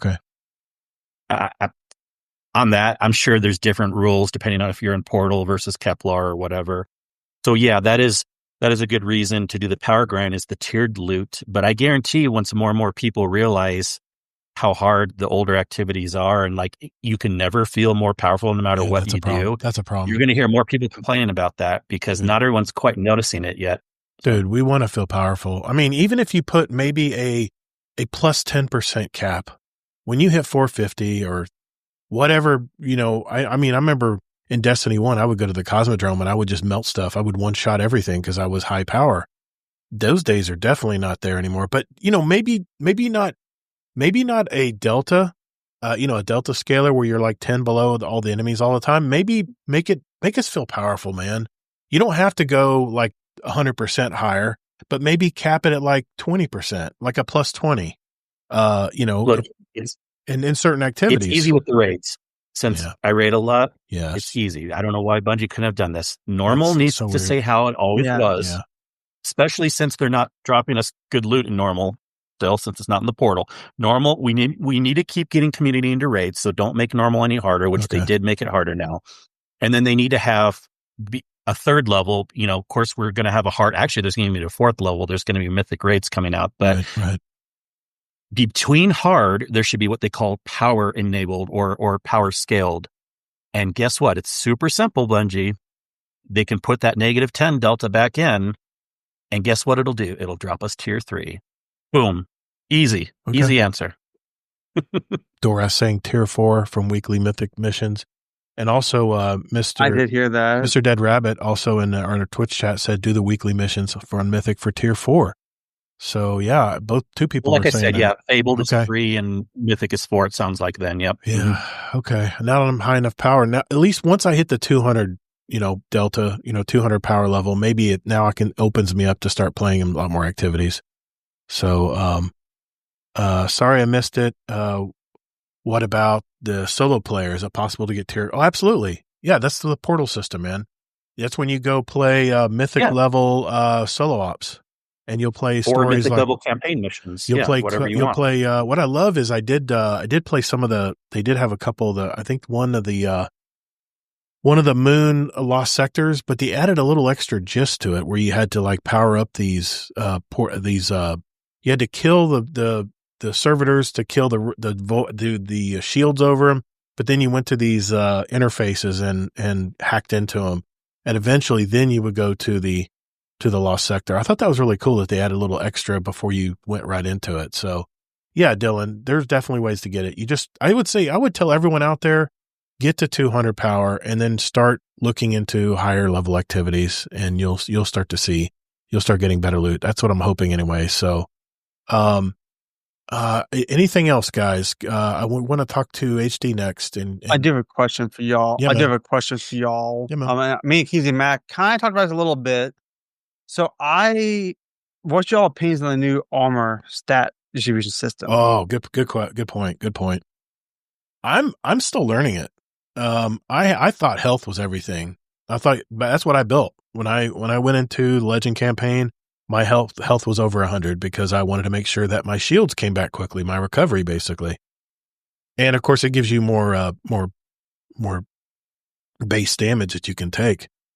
But now I'm finding out that it's all about super and weapon. Super and weapon are the two stats that you want to get because you get your super faster from collecting orbs or whatever, but also your super is more powerful. So I've totally revamped my whole system now that I have. I'm still keeping my health because I still want to have that, I still want to be a bullet sponge a little bit, but I've definitely factored in now to over 100 on my super because I get my supers faster. And when I throw my Nova Bomb, I'm getting more damage. And I was using prismatic with the turrets and stuff like I always did. But I tell you what I finished in the Legend campaign is I went back to good old Devour, and I know they nerfed Devour, but it still works very good for me. And I've got one of my Void Explosion builds that I built a long time ago with just regular armor, and I'm building into health and recovery, which ties in with the Devour and everything. That's really been working for me in higher level content because staying alive is everything. But yeah, what do you think, Kingsley? Yeah. What are you going to stat your armor? What are you looking for? It's not always about super. I think it just depends on what you want to do. Now, everyone agrees weapons. It's all about weapons. But after that, it depends on your build. It really does. And right now, I'm rocking a prismatic build that is combo. It is amazing on Warlock. I used it in the raid. I had like the most kills all the time. I would strand like 20 enemies at once, hit it with Devil's Ruin. They would all delete from just hitting one enemy. It's a combination prismatic, strand, a little bit solar, and it does have Devour in there just for the void aspect, right. But it's a prismatic build. And it is amazing. And with this build, you don't have to worry about health as much, and you don't have to worry about super as much, but you really want to spec into, believe it or not, melee, because you're constantly throwing out the arcane needle, constantly. And then grenade. So weapons is always first. Right. Then I think, again, it depends on the build, but everyone can pretty much agree weapons is almost always first. Plus, and then it's going to be. When you just a question here. When you go above 100 on your weapon, it means you get your ammo meters fill up faster too, right? Is that correct? Sure. But also if you can just hit 100, that's a lot of times where people will kind of like be okay with until they can get like super, super like top tier stuff. So like what I have right now is 100 on weapons, 100 on melee, 80 on grenade, and 80 on super. Wow. Okay. And it's doing really good for me. Really, really good with this build. Like I feel pretty invincible. And again, because I've always said, like, yes, like I think like as more a beginning level player, or when you're getting used to things, everyone's like, oh, I need health, I need protection. Yeah, that's good, but you are better off if you can have more offensiveness that you delete all the ads, because if you delete all the ads, they're not going to hurt you anyways. That's true. You're so right. The faster you can delete the ads, the better off you are anyways, offensive versus defensive. So I remember I was going over the artifact mods. They really are leaning towards threaded spike and a lot of stasis or strand builds. I'll definitely within the next couple of weeks, we'll talk about this build. That. It is Sounds amazing. Good. Definitely. I want to hear more about that. Devil's Ruin, especially people on Warlocks right now, but it's also good on other classes. But like Devil's Ruin is really the sidearm good right now. The sidearm? Yep. Mm-hmm. Okay. I haven't pulled that thing out in a long time. Especially with this build. Okay. All right. I'll look into that. Anything else, guys? Anything else you want to mention? Oh, we kind of missed it. So I thought I was going with the armor thing. So what I was going to bring up is, what I was going to bring up is, so we went to Armor 3.0 so that you can have more build crafting capabilities, right? You can spec it, we want to spec it more, you can do stuff. Well, we lost stat distribution capability. Yes, we did. When we went to this new thing, there's only 6 combinations. When we used to have 9 combinations. Yep. Now we have 6 only. I'm not really the biggest fan of I'm locked by I have to do one of these 6. I found the top feed, bottom feed before, but that's gone now. I feel like that they should have not done it that way. Because like if you want to do, I think weapons, high weapons, low grenade, I think, high super. Yeah, these are the health, preset. like, these are the preset ones. Yeah. Yeah, it's the specialty class armor, whatever category. You can always drop in presets. Yeah, you can focus that on your ghost too. Yeah. Yes. Yeah. Gotcha. Okay. Yeah, but you can only pick one of the 6 though. I know. So we went from 9 different combinations of stats to only 6 now, which I feel like I'm looking at my Titan and I feel like I'm Henderson. I feel like I gotta sacrifice more now because I'm stuck with one of these 6 versus what we had before. Yeah, I noticed. That's the top I want to talk about. That when I first looked at the when I was getting the tier 2 armor, it was very spiky, but there would be many slots that had 0, and I'm like, gee whiz! I'm looking at my old armor. I'm like, yeah, I'm going to use my old armor because at least there's more spread of overall stats. You know, what are your build that you talked about, Kingsley? Are you using the new armor 3.0 or are you using old armor to get that build? Yeah, I'm using the new armor. And okay. Is it tier 3? And I think I have like 1 or 2 pieces that are tier 3 okay, just trying to get a picture on my armor side. But yeah, it's a good point, Tech, just to kind of to answer here on the podcast, even though we talked about it offline also. I mean,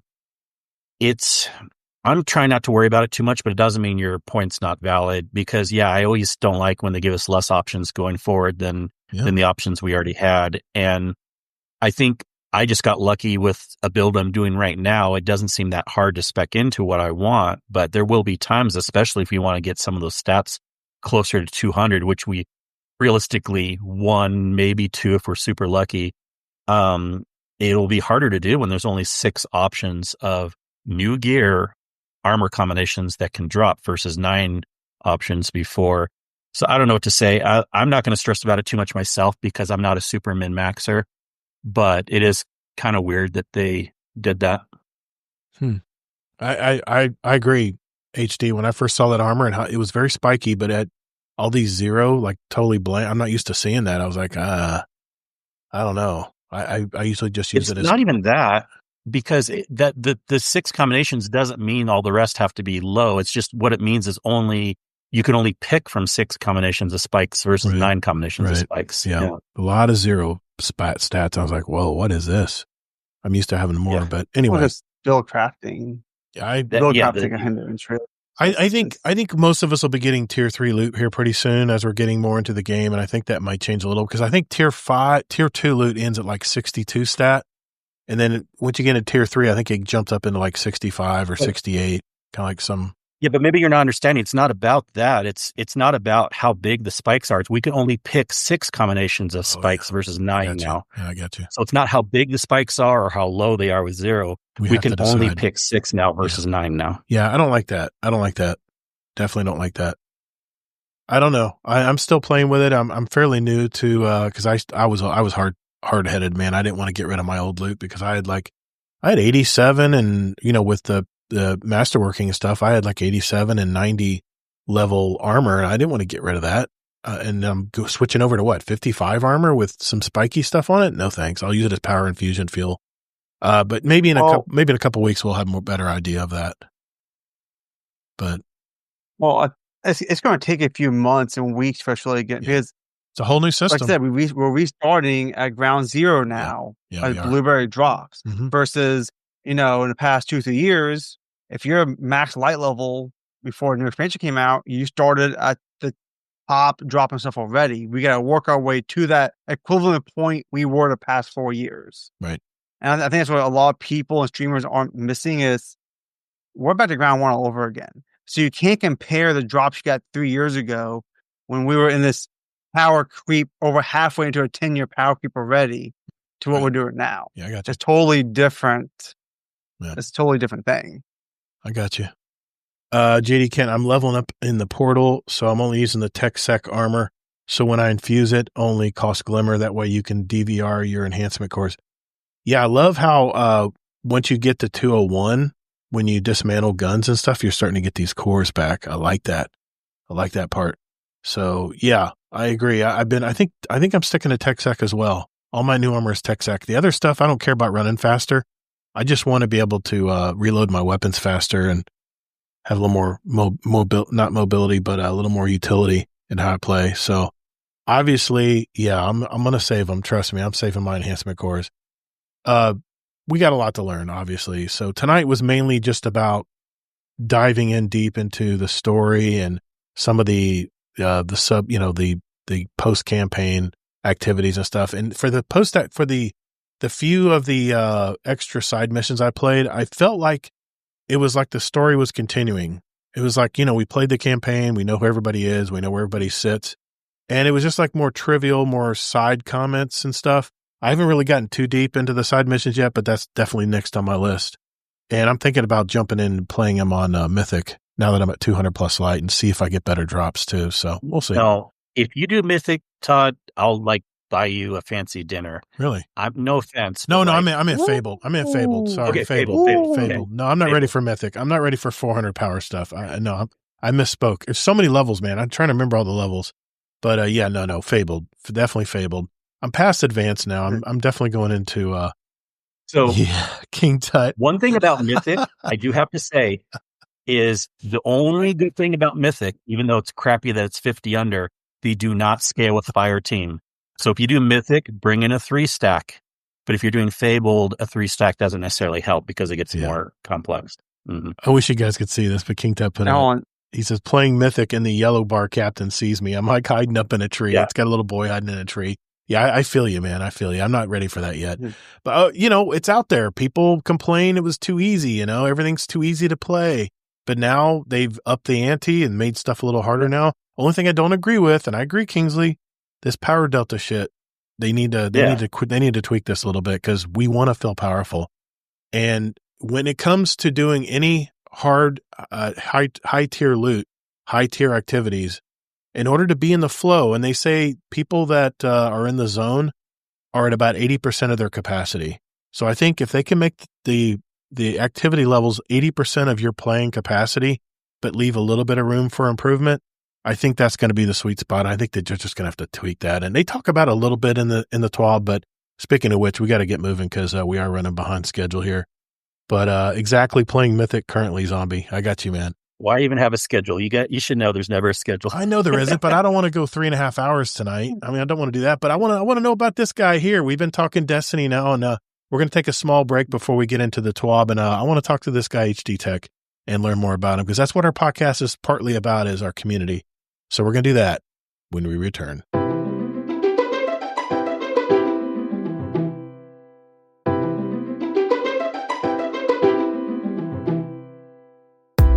OMG, it's Brittany, and you're listening to Guardian Downcast.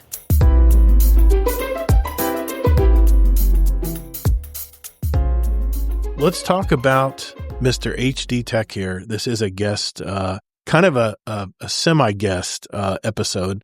I know we had a lot of Destiny stuff to talk about tonight, but I just wanted to get in with you, Tech. I know you've been in our community a long time now, man, and you do raid nights, you do dungeon runs, you do Crucible nights. I know Warcry had a question for you tonight for that, but where does this episode find you? I forgot to ask you that. I'm in the great state of North Carolina. North Carolina. Not in the sweating heat and crazy Florida weather. I left Florida for Carolina. So I was doing a lawn today. It was 2 big estate lawns. These are like choice customers. I do those personally. And I looked at my Apple Watch. My heart rate was like 150. I was like overheating big time. I had to get in the truck and cool off because if you're in that heat for more than an hour without taking a drink break or something, man, your core just keeps moving up. And it's been brutal, man. The heat has been tough. And our summer's just beginning, man. It's just beginning. People say that you don't work HDTech, but what do you do, by the way, sir? What do you do for a living, man?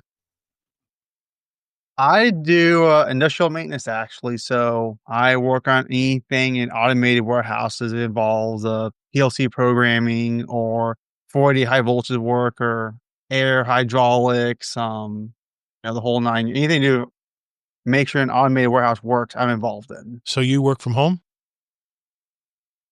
I do not have to go to a warehouse and work. Oh, okay. You said automated. I figured you were just. That'd be cool if you could fix it remotely. Hey, No, before we know it, AI will to a take warehouse, over. like- Everything will be push button from home. No, I meant automated as in like, they'll throw the boxes in inbound doors and it has bell scanners. It'll put away in the building by itself. It'll pull it by itself. It'll put it all in the truck by itself. It's all that's automated crazy. and how it handles freight in a building. That is crazy, man. Now, did you know that Tech and I used to work for the same company? Well, I think we should give him a third try. Just be nice. Let's give him one more shot. Man, there's a He lot of can, corporations out there. Yes. Oh, What's the most you I'm gonna both warn used to that- work at Disney. Did I nail it? Yeah. Now, for those of us in the know, we didn't work at Disney, but we worked for Disney. He worked at Disney World. I worked at Disneyland. Mm-hmm. You used to work at Disney. What did you do at Disney World at HD? What position? I actually worked on roller coasters, actually. But No shit. You were one of the mechanics? Also. You need to talk to Jealous. Jealous is big time into that right now with his electrical degree. He's doing apprenticeship right now. I talked to him during the Christmas episode. The video episode. If you're a patron of Guardian Downcast, that episode is in the Patreon feed if you guys want to watch that. But man, that kid doing crazy stuff, man. He's doing like major roller coasters that I think in Ohio. Like he's working out of Ohio right now. He's like the super kid, man. He's just doing it. He's just killing it, man. I love seeing people do that. I love people putting their head down and working. It would have been cool if we were at the same park. I could have. Yeah. He could have fixed the rides that I worked on, but the one that you derailed. You had to live in California. Kingsley likes to derail stuff. You had to live in California. He did. I heard a story. Oh, I've heard that story a couple of times now. That's funny. I've had that happen on Figment before. Oh my Someone gosh. get the track switch it wrong happens and, easily even on its own. And when we say derail, it's not like it's a major falling off the track. No. Just little things happen, right? Yeah. Tech, all the time. In the background, I'm sure like shuffling cars around, you probably derailed them. This is like not operational stuff. Like no one's on it. It's you're manually cycling tracks and moving cars manually. Well, dude, the coasters today, at Universal, I don't know if you've been on the Velociraptor. I think John Boy was throwing pictures out there. He's at Universal right now with his family, and he talked about the Hagrid's motorcycle ride. I can't remember what it's called, the Hagrid's ride or something. Man, people will wait 2.5 hours to get on that damn ride, and it is definitely an unconventional coaster because you're looking ahead and you see it going up, and you see the track ends, and you're like, "Well, that ain't happening. There's no way that's right." And it literally suspends you and then goes backwards underground. It's the craziest shit, man. The coasters today are so advanced. I can't imagine trying to work on them now. They're just so many. That's just nuts. They are, but like Susan, I can't do the wait. I'm not waiting 2.5 hours in line somewhere. I ain't doing that. I don't like that people that much. Tud is all over your ass tonight, HD. He says you were the giant Mickey Mouse. He's always. That's awesome, man.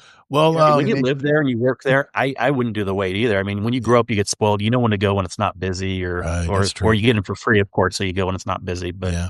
Well, I know Batman in our. So me and my wife used. Batman now works at Epic, the new Epic park. They got the employees got like 2 nights to the park to themselves. They get to try everything out. That was really cool. What were you going to say, HD? I'm sorry.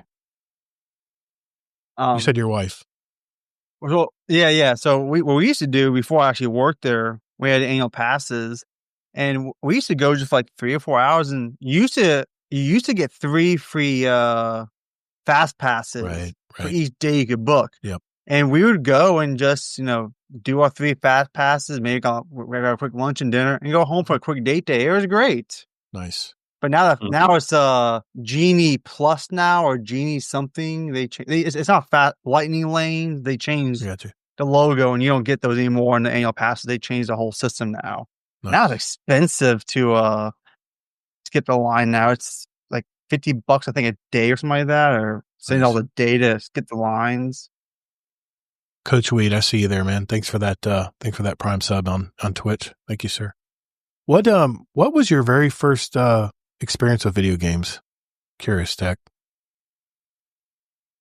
It was Super Nintendo days. I don't remember the name of any of the games, but I remember we had that tool shed in the backyard growing up, and we had a screwdriver in the damn thing to actually get to work right.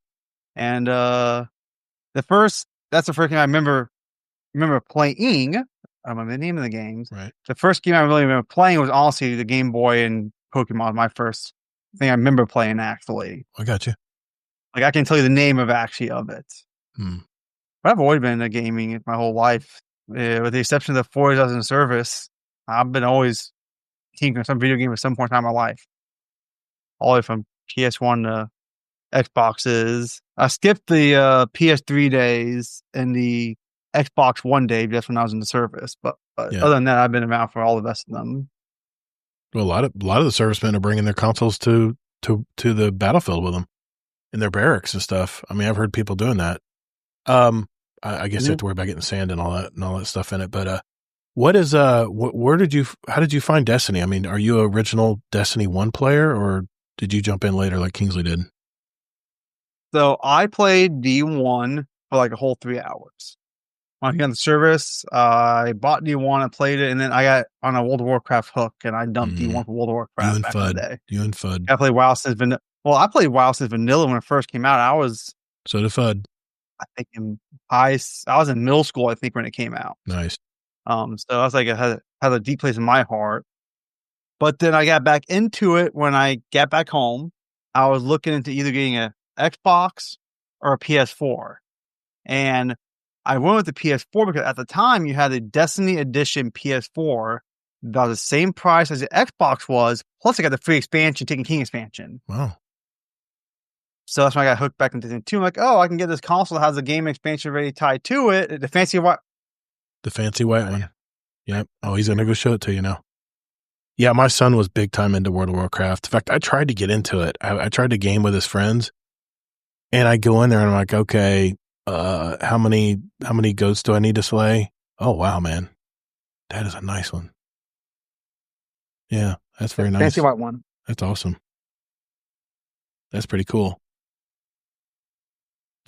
Like, Kate, are you sure it wasn't Goofy? Sure you didn't play Goofy? So when you play, then you got back into Destiny hard then, or tell us more? I got back into it semi-hard for a few months when I took out of service. And then I went back to schooling to start my career out. And I started with my wife and we started raising our family. I kind of got off video gaming for years at that point. And then I would say serious, probably about Beyond Light when I got back into it. Where did you serve and how long? I was in the Navy. I did 4 years and I was stationed in Norfolk, Virginia, and I was a submariner. I was going to say submarine base there, yeah. Thank you for your service. Oh, my God. Awesome. Heck, I ran the submarine ride for a bit at Disneyland. I know that's not anything what you did, but I just think that's hilarious, our little connection. An alternate reality. I love that. Alternate parallel quantum universes. Do you have a memory from Destiny that you remember as one of your favorites? I'm sure you got a lot when you're streaming now, but anything in the past? It's so hard though because I mean, I know playing it with flies by. Allocate, Warcry, you. I mean, it's probably my first time I ever did my first raid completion, which was a garden at one time. It's probably my biggest being able to do a raid for my first time. Okay, but probably the most memorial one, just because like, oh, I actually did a raid. Oh my God! And back then, when you're new, you think your raids are the hardest core activity, and you can't do unless you're the best of the best. And then you realize they're really not that crazy hard once you get into them. Well, but my first garden clear ever was like the highlight of my memories, probably. Okay. All right. What character in the game do you like the most and why? Could be anybody. Any character. Italian. I want to punch. No. That's another question. I mean, what NPC? Okay. What NPC in the game do you relate to or like the most? Maybe Gambit, because he don't go with the flow. He's totally his own person. Talking about Drifter? He does what he wants. Drifter. Yeah, everybody he does Drifter. What he wants. He's Honey Badger. And that's it. I'm retiring that question because everybody keeps saying Drifter. Everyone says Drifter. There's only been one person who said different. That's we fine. want different nowadays. I know, and hey, you want to I kind of relate to him now because I got the gray beard now, like he does, or he has it like I do have now. Whatever. He upgraded to your level. Do you? Are you mainly a solo player, or do you prefer to play with a fire team? If you were to pick one, a fire team now. I used to be solo, but if I had to pick, it's definitely be a fire team now. I like hop on a stream and going to VC and just random people come in and play with me. And we just do stuff or set up events and do stuff. Okay. How did Definitely you a social player now? How did you find our community, man? I'm trying to remember when you joined us. It's probably been two years ago. Probably 2 now. years? I can look it take. up, but yeah, I think it's been at least a couple of years. How did you initially find out about us? You were at the top of the Spotify list, honestly. Nice. I started getting a podcast and I wanted to learn gaming. And I just looked on Spotify and you're at the top there. So I started listening. Very cool. All right. We get a lot of listeners from Spotify, a lot. And they're going right now with these crazy bots. They have these new AI bots that are taking some of my episodes down because of the music. I'm like, dude, I'd use a wait, what? Really? Yeah. Be careful because the bot does roam.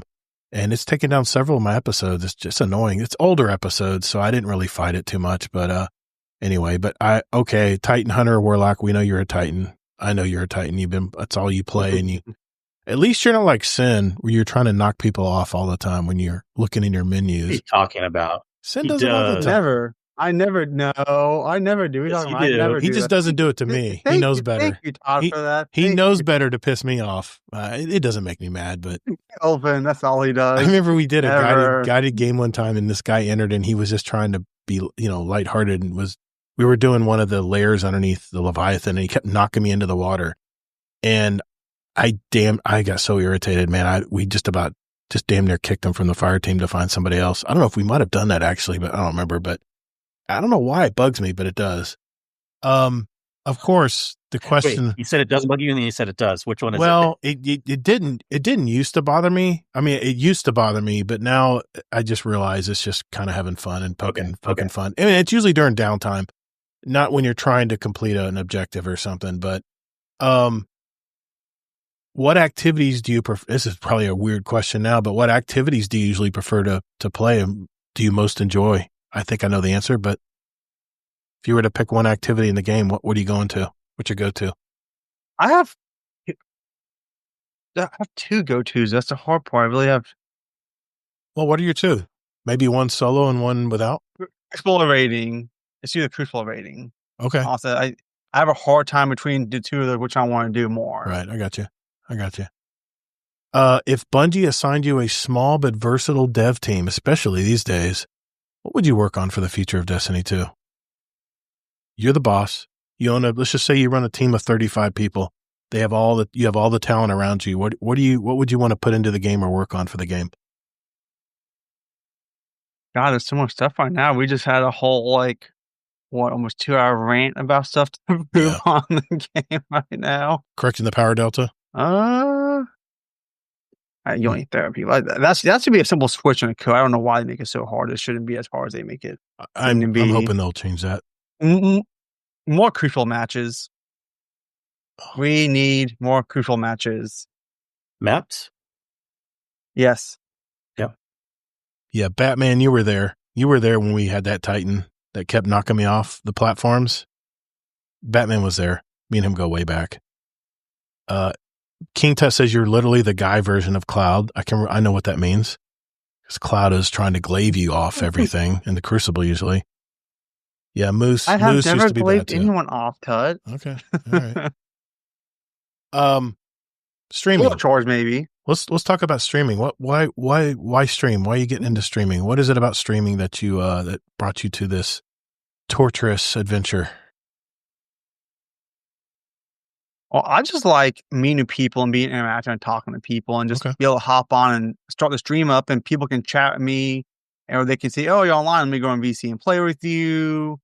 I'm a social person, so it just fits that little niche. And so Kingsley gets really annoyed when I raid and play and look at chat all the time at the same time. I'm raiding. Are you looking at chat? Is that what I do? Yeah. And if I don't stream and play, Zombie, you're killing I get bored because I don't look at another screen. I don't have anything to look at another screen. Zombie, because he has no friends. Because he has no friends. Zombie, you're killing it tonight, man. And that only a fellow North Carolinian would give you shit tonight. That's for sure. People are paying to be your friend actually instead of you paying them. So you did a good thing. There you go. You're Works smart. out. I'm doing great right now. What's the, I mean, we can relate here. We're both streamers. What is the low point of streaming? What's the thing you don't like about streaming?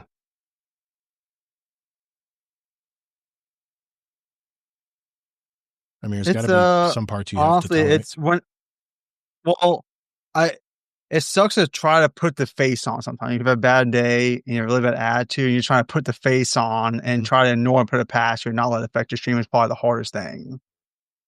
Because when I get on, I try to be funny. I mean, I suck at the game, so my thing is be funny and cool and make people laugh and just do stupid shit all the time. Yeah. And I heard some try to keep that face. Sometimes, yeah, like some nights some nights I don't turn the camera on because I just can't do it today. I need that mental break of not putting that. I think that's perfectly fine, man. You know, life's just rough and yeah. Well, there's it's funny. I look forward to streaming, at least the podcast. And when I actually love streaming, but I don't know about you, but Kingsley's the same way. We're both introverts, and we have to kind of recharge our batteries before getting into the camera and being sociable and stuff. And are you an extrovert, or are you more like an introvert too? I know we have a lot of gamers are introverts these days, but I'm an extra.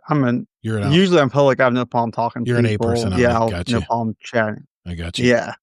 All right, that's cool. I'm a talker. Cool. Definitely a talker.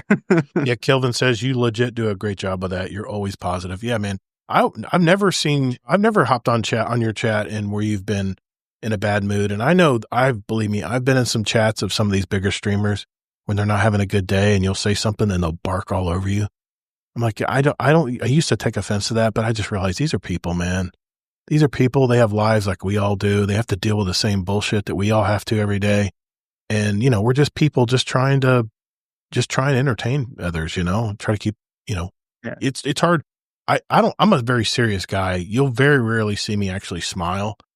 But I'll laugh at a joke or something, but I'm pretty serious dude. I'm even if, even when I talk to my clients and stuff, I have to put myself in the mindset of like I'm laughing at somebody where it will make me smile. It's just really weird. I don't know. It's just like a weird habit or something, but maybe it's an introvert thing. I don't know. But, you mentioned that you talked about how you set up, I already asked you that. You were talking about you were set up an account for your son. You said you got him starting to play it.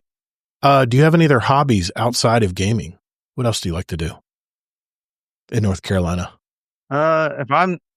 If I'm not gaming, it's just hanging out with the family or doing stuff around the house. Really, I'm a gearhead naturally, so I like doing mechanical things and like tinkering stuff. And we could talk.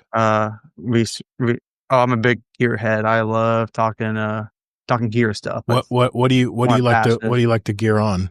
Chevys, Fords, Chryslers. Don't say Chrysler, please. Are we talking cars? Or talking I see the Harley Davidson behind you. You like to tinker on Harleys? I used to ride. I actually got a Harley. Do you still have a bike? I got rid of it a few years ago. Due to when I started working at Disney, I worked on a night shift, and I used to drive. I lived in the land, so you know how far the land is from Disney. Yeah, I know. It's a nice place to ride though. By Daytona, it's a good stretch. And I went to. I worked night shift, and it wasn't really safe for me to drive back and forth all the time down I-4 2 hours to Disney and back. So I just got rid of it for my family. It wasn't really safe around there. So plus weather in Florida, man. But it sucks riding a motorcycle when it starts raining. Yeah. Especially a hard rain. I've been wet. I can't even tell you how many times I've been soaked going somewhere. We got soaked on the way back from Bike Week. My wife is on the back. She never rides tandem, and the rain was pouring down. And I had a glide, and I had the nice windshield and stuff, but we still got soaking wet, man. There's just no way to avoid it. That's for sure. What's one thing about you that no one knows? Ooh. Like an from a spotlight here on this one. I know. The guys at the Dad's Tales used to go the exclusive answer. The exclusive answer. Or Sin would say it too.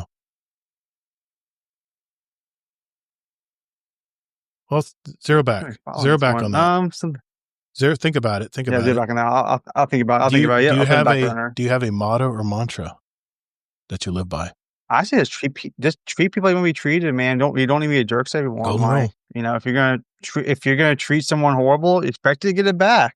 You know, you're gonna get what you dish out, and Yeah. A golden rule. you know, life's too man. simple to Good way to be a live. jerk to people. I believe in karma. I'm a big If everyone followed that, it'd be a much better world. Yeah, it would. That's for damn sure. I can go into a diatribe just about that alone. What's up with the dude? Let me do it right. Hold on. HDTech, dude. What's up with the gamer tag? So actually, it started out with our sitting at Disney one night on my break, and Call of Duty Mobile comes out. So I decided to download Call of Duty Mobile and play it, and I had to make a new gamer tag. And I used to be in World of Warcraft and every other game prior. I was always Silver, and some WoW random name I generated one time, and I just stuck with it for like ever. And I decided to get rid of it. So HD is at the time was Harley Davidson, and the tech was for technician, so Harley Davidson technician. That's where HDTech came from. Nice, man. All right, I like that. All right, back. I've given you some time to think about it. What's one thing about you that maybe our community may not know about you? Oh, all right. How about this one? I actually do work zombie. That's not really what I'm gonna say. Actually, that's how to get zombie back on that one. As many subs as I've given everyone is invited to the After Dark show. Moonshine. That's my buddy Jeff. My buddy Jeff. Yeah. I mean, it could be like Tajo. All of his organs are inverted on the opposite side of his body. Are your organs inverted? So okay, here's one. So, you know, I'm a mechanic now, obviously, engineering. I actually started out my life actually as a cook for, let's see, 1, 2, 3, 4. My first 8 years of my career, I was actually a cook, actually. And I'm actually almost have a culinary degree, almost. Where did you, were you just like a line cook, or what did you actually do? So, civilian was line. When I was in the Navy, I actually was a cook. Actually, I'm called efficient, actually. Okay. I was supposed to go in the Navy to be a nuke or the nuke program. I was supposed to be part of the nuke program going in. I had like a 93 on my ASVAB, and I had like an 80 something on the nuke test. Nice. And I went to MEPS to be a nuke, and then I ended up being color deficient, so I lost any engineering rights in the Navy whatsoever. So I had to go be supply cook for 4 years. So that's where I did professionally for a few years. Totally backwards, crazy, different from being a mechanic, actually. So okay, I actually can't cook legit meals. Actually, make my own bread, make my own marinades, the whole 9 yards. What is your go-to for like your perfect meal if you're making dinner for the family? What's your go-to that you definitely have honestly strength in? Yeah, I order pizza. Only a cook would do that. If you're making dinner. You got burnt out that bad from cooking in the early days? I don't. I hate cooking. Honestly, I got a baller wife who cooks great meals. Oh, you're so lucky. I'll be honest, I'm spoiled by her. Nice. I get it. I'm spoiled by her. I feel like I can be a good cook, but I'm too lazy to these days to care. All right. Well, ramen noodles are my best friend of pizza. Well, before we get into our speed run, Kingsley has a final wrap-up question for you, food related. I do? No, just kidding. I mean, yeah, I already have my main questions, but since we're on the food topic, I guess I'll throw these in again. I want to see if you can come up with something interesting, but if you just like a basic answer, however you want, never mind. But I want to know, I hope you have leading the witness, cool. Your Honor, leading the witness. A favorite dessert and or favorite drink. So think of something cool you can put together since you know stuff, but for desserts? I mean, honestly, a turtle cheesecake is top of my list. Probably. Turtles, yeah. That's good. See, that's chocolate sauce on cheesecake. Yeah, we haven't heard that one before. Nice. And drink. Are talking about like regular drink or like if you're making, you are making, or someone's making you a mixed drink, or like something fun, or it can be a regular drink. Just go with wherever you want. I mean, honestly, if I'm drinking, I'm just Jack and Coke. I'm simple. I don't do the fancy stuff. Just give me some Jack and Coke, and I'm gravy. Hey, that's awesome. No, that you can answer whatever you want. I mean, yeah, don't let Kingsley bully you and lead you into an answer you don't want to talk about. I said you can answer. Simple thing, But also, okay? the thing that's funny about Jack and Coke is that what you said, right? Yeah. Long Island iced teas, man. Actually, not as many people say it as you might think. More people would probably say like rum and Coke. So, it actually is kind of unique in some aspects, but yeah. It's just the burn. It feels great. You get good Jack and just I don't know. That's my go-to. If I go to a bar like to Florida recently, my dad to a little bar, VFW bar. Like, what are you gonna drink? It's a Jack and Coke and me. I'm like, just give me Jack and Coke. I'm good. Always my go-to. Excellent. Thank you, sir. Appreciate that. Well, thank you, HDTech. Thank you, brother, for sharing your life with us tonight, man. We appreciate that. But you're not out of the woods yet. Call the Praxic Order. Call the Thanatonauts, the Ginseng Scribes. Call everyone so they can witness you. This segment is called the Speed Run. I'll handpick 25 questions from a pool of over 1,000 that's been submitted by our community over all these years. They're quick, simple questions, just to get to know you at an even deeper level. No time limits, no contest anymore. Just quick questions and answers. So what do you think, HD? You ready to take the speed run, man? I studied pretty hard for this, so let's go for it. I don't know why, because you don't know what I'm going to ask you. Okay. All right, I'll start off simple. Coffee or tea? Sweet tea. Sweet tea. It's North Carolina. I'm a sweet tea bug. That's North Carolina talking. All right. It's Georgia and North Carolina. What was your first video game? My first video game was that old Jurassic Park game on the Super Nintendo. Okay. I don't remember the name of it, but I remember the little block. You had to go in the cage, get the raptor. That's right. You mentioned that. You had a screwdriver in the game. Gotcha. Yeah. What is your favorite Destiny exotic? You can go from either Destiny 1 or Destiny 2. And it could be armor or a weapon. This may be a good one. Let's go with the third iteration.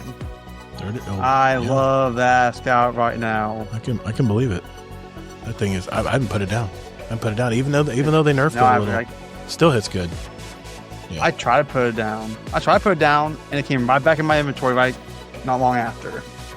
If you could choose, who would voice your ghost?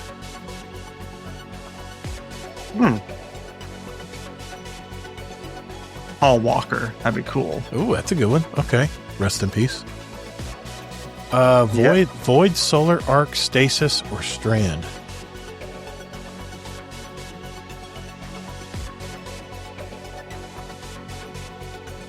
One I like the most is going to be Solar. I like Solar. Okay, you're a Hammer Titan. Got you. I like Hammer Titan. Yep. Okay. Well, are you using the new exotic? Is it working good? Do you have it? I got to do no, I don't have it yet. Nope. Okay. We got one more mission to go. I'm getting that sucker, man. I can't wait to get that one.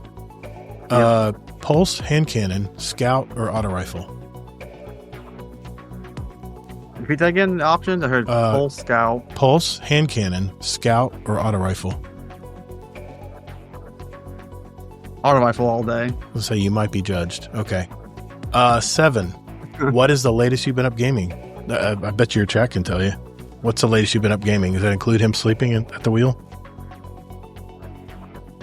What? No, honestly, for you. What's the latest you've been up? Just gaming away. I've been up like probably 3:30, 4 o'clock before, honestly. Very rarely I've actually have energy to stay up that late, but I've before been like, it's 4 o'clock in the morning. I'm going to regret this in 3 hours. Oh, crap.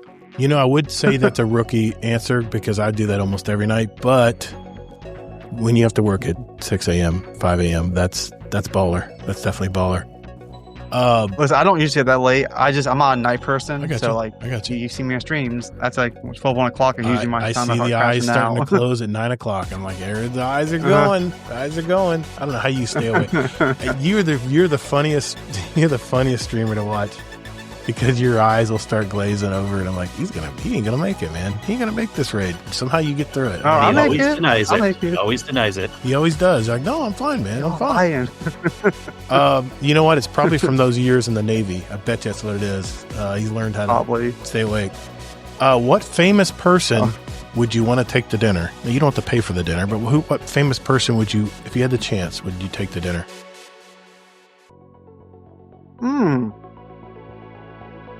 So many options out there. Oh, let's see here. If I'm going to take a famous person to... You know what? King Tut. Okay. A buzzer that sounds if they're closed for more than 3 seconds. Yeah, I hear you, Kate. You need to have a chat that can operate a buzzer or something based on his, like on a screen or something. I think I'll look into that, honestly. It's actually, that'd be a great thing. I will look into that. That's a good idea. They have to donate. They have to donate bits to activate it. Now, I'll take you to dinner, Tech. You're famous. There you go. There you go. Yeah. All right. What's the worst job you've ever had? Chili's. Oh my God! Forget that place. Oh no. Oh God. All right, underpaid and BS. All right, I gotta ask you: are they cooking stuff or are they just warming it up? They're cooking stuff. Okay. No, they're cooking. Well, depends what it is. Like your rice and a lot of your side stuff's microwave, but like the meat's actually cooked. It's like frozen, and they just slap it on the grill, not like a griddle.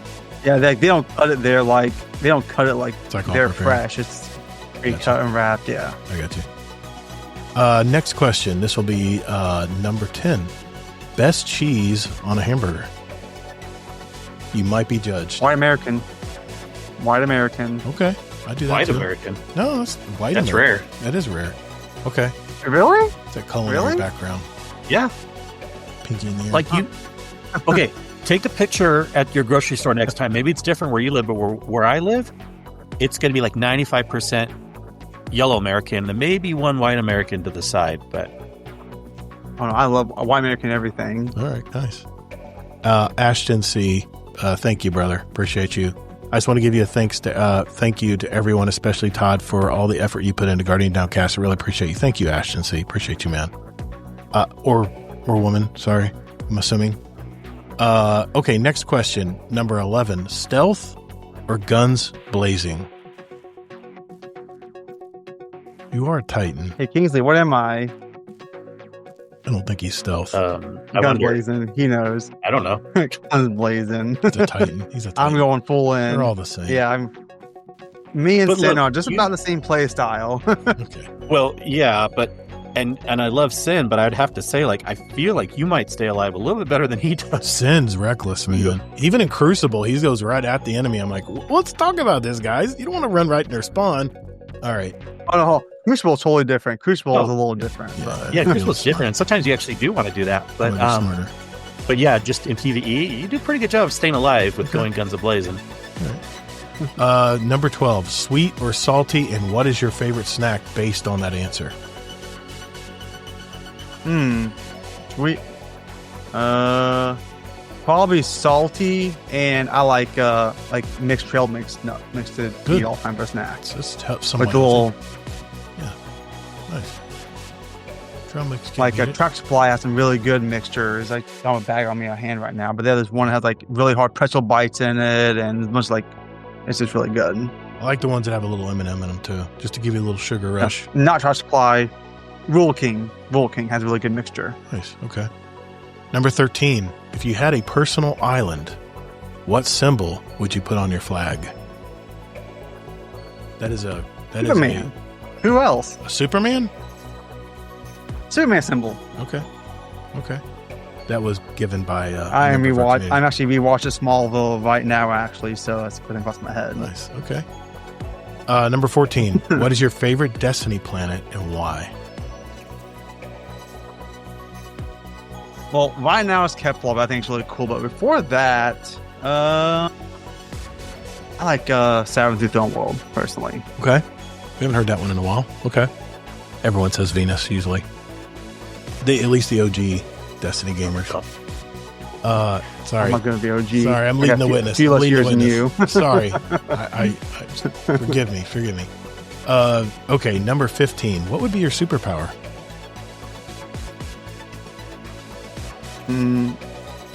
Staying awake. Good answer. Number 16.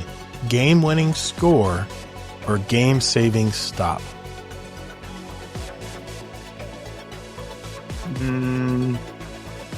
game-winning score. Okay. Big numbers. I want to see numbers climb. I got you. Number 17. Describe yourself in one word.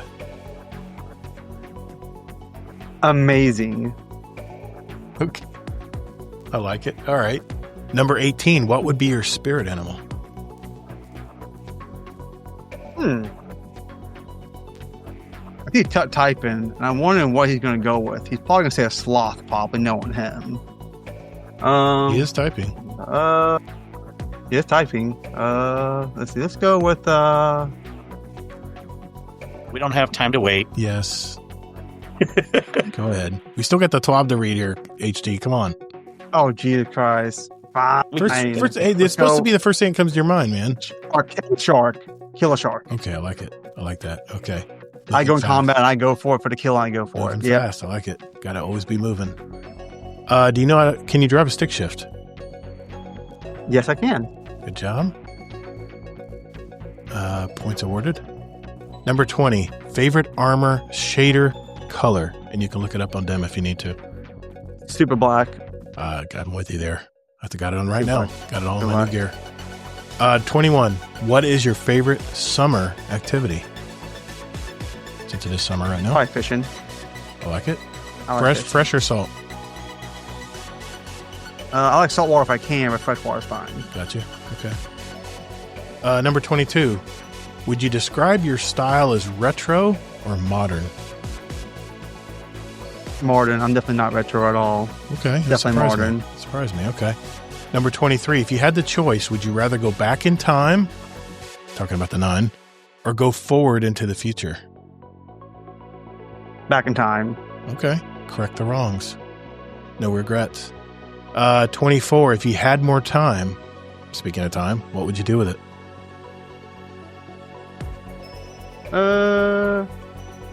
I would do all my actual chores in the day and get everything done. No. That's under superpower. So that's my superpower. I want to stop time and be able to get everything done and then restart time and go play some video games. Okay. First question again. Repeat that. What would, if you had more time? Regular. Leading the witness. Regular time. All right, fine. If you had more time, what would you do with it? I guess you could do your chores first, I guess. I'll let you change your answer if you like to. If you don't want to change it, that's fine. Honestly, I would probably go finish my engineering degree if I had more time. Okay. Like it. And number 25. Name one thing that you would change about yourself. My energy levels. I get tired way too easy, man. It's miserable. It's horrible. Ain't that the truth, man? Napping's a way of life now. I hear you. Well, HD, you've now completed the speed run. Thank you for playing, man. Appreciate you. All right. Anytime. Well, okay. We've learned a little bit about HD tonight, but it is time for This Week in Destiny.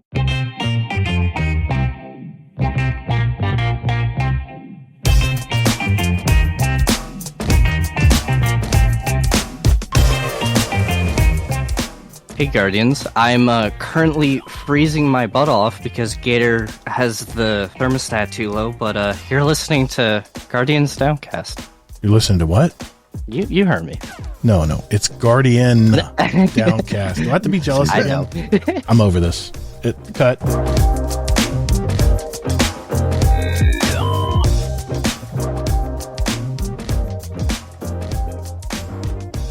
All right, This Week in Destiny for July 24th, 2025. This Week in Destiny, the Desert Perpetual raid was completed for the first time ever. Congratulations to the winners. World's first race, but also a huge congrats to everyone that participated. Whatever they completed, whether they completed it or not, it was a tough challenge. Now for this week's topics. The Desert Perpetual raid was completed. Let me mention the team. Melito, Dabs, Scaria, Silken, Mitch, and Ham. Your names will forever be remembered among the stars, and you have not only earned the glory and bragging rights, but also the world's first raid belts. I got to tell you, man, this is probably the most significant raid win. I heard that raid was hell. And I hadn't finished the campaign yet, so while the raid race was on, I actually played the rest of the campaign. I didn't want anything being spoiled, so I didn't watch the raid race for the first time ever. But yeah, congrats to those guys. The Edge of Fate post-launch support. As things start to calm down a bit after the Edge of Fate release and after the heart-stopping world's first race, there are some topics that we wanted to address directly today. No game launch is perfect. We all know this. And on top of that, we need to add many changes implemented in this release that need some time to adjust to. Additionally, we're aware that we're some missing patch notes for Destiny 2 Update 9.0.0. Below, you'll find details on ammo and stats. But we're still investigating a handful of balance changes, Warlock, Titan, and more, and we hope to have those details together next week. We've been trying to keep everyone informed on these topics with regular updates from our D2 team accounts, so you may have already read some of those, but we're also collecting them for anyone who wants to get caught up. The portal and world tabs. We're going to revert the desaturation of the world tab. I heard about that. Heard it's a little dimmer, the map. During development, we had feedback that players were confused between the portal and the world tabs for where to find core game activities. Many gravitated to the familiar director UI, so we chose to visually adjust it, but it's clear now that we overreacted to that feedback. Our intention going forward is the portal tab to serve as quick access point to core game activities and for the world tab to support exploration of the Destiny world, but both are important to us and we'll continue to upgrade both. Okay, that's good to know. Bright Dust and the Edge of Fate. We're going to add an infinite grind source for Bright Dust and pair it with a make good grant in an upcoming update. In order to reduce friction to playing activities, we chose to retire the core game Pathfinder. I didn't even know that. In favor of a simpler daily activity with an improved and unlimited mini objective system planned for release in Renegades later this year, knowing we were removing the infinite grind source until Renegades. We rebalance Bright Dust awards to be larger for most players. It is clear that many players also value having the additional grind source, so we will add an interim replacement. I am looking forward to that. Power Deltas and Contest Raid. We enjoyed watching the Desert Perpetual World First Race and contest attempts and completions throughout the weekend, but we also want to let everyone know that we are tracking feedback items and issue reports that have been coming from the community. We're seeing reports of enemies being at a higher power delta than what the activity advertises. We will investigate this, and this is a high priority for us this week. While we want contest mode to challenge your loadouts, your teamwork, and your puzzle-solving abilities, the highest end of damage has been reported to feel that it requires far more than expected. Each raid we've shipped has been unique, especially with contest difficulty. This will continue, and our players who desire challenge, do not worry, we will continue to offer it. That said, we will use feedback from this weekend to inform our future as we continue to develop these experiences. Additionally, we're looking into reward quality. What tier rewards within the raid are dropping within contest difficulty and the powers in relation to yours. These are ways to increase your daily, your reward quality and normal difficulty via raid feats. And we'll be watching feedback around these systems as players get deeper into them. Finally, we are aware of an issue where rally flags were not refreshing and ammo abilities consistently. The team is investigating, and we'll work on that as soon as we can. Ability regeneration in Armor 3.0. These are the notes that they didn't put in 9.0.0. That's why I want to make sure we read these, because a lot of people are probably confused. We've been investigating reports that ability regen was not recharging at the rates communicated in a previous TWID following 9.0.0.1 update. Many thanks to our community sleuths who discovered the issue and brought it to our attention. Right now, the ability stats, grenade, melee, class, and super, are returning less ability energy than stated in our previous communications. We had previously stated that hitting 70 in an ability stat in the Edge of Fate was equivalent to a certain the Edge of Fate values for discipline, strength, and each class abilities regen stat and intellect. And that going above 70 would result in faster recharging than before. This isn't currently true for the 70 mark, but it is for the 85 mark. We intend to make it true for 70 in an upcoming update. Okay, that's good to know. Our design goal for the Edge of Fate stats is to let players be able to reach higher heights than previously possible in the game by investing heavier into specific stats, but also to have interesting trade-offs when making build crafting choices. That's what we talked about earlier, the 9 versus 6. Making the 70 stat one of the big trade-off points is the important design goals, and for meeting player expectations for build crafting in the Edge of Fate. This is a simplified explanation of the situation. Expect a full breakdown of how the stats are being corrected to be shared in accompanying patch notes. Suffice to say, mistakes were made, and we're sorry for the additional confusion. We intend to make it right quickly, and as always, we appreciate the members of the community who noticed the discrepancy and pushed it into our attention. All right, ammo economy. I don't know how much we want to go into this. I need to take just a quick sip because I've been reading nonstop. The weapons and armor sandbox team has been absorbing a lot of feedback this week as far as the ammo economy changes in the Edge of Fate, and we're eager to share details on where we think the system is and where it will go. First, we wanted players to have more control over ammo acquisition, being able to know when it will drop in combat with the meters at the bottom.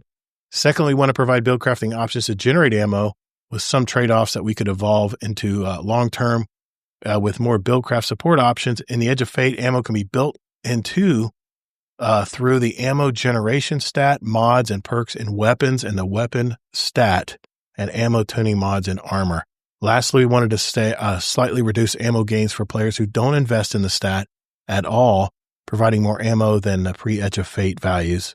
If folks invest more, even enabling and supporting the running of double special ammo builds in PvE.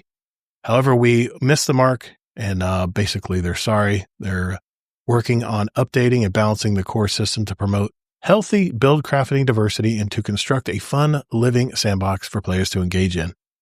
So they have an update coming up.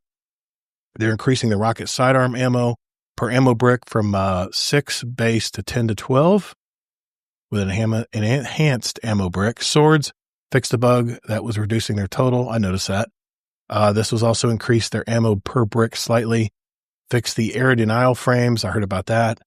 We're currently play testing the following changes, which are subject to change with an eye for the most to ship the update 9004, planned to release on July 29th, which is next reset.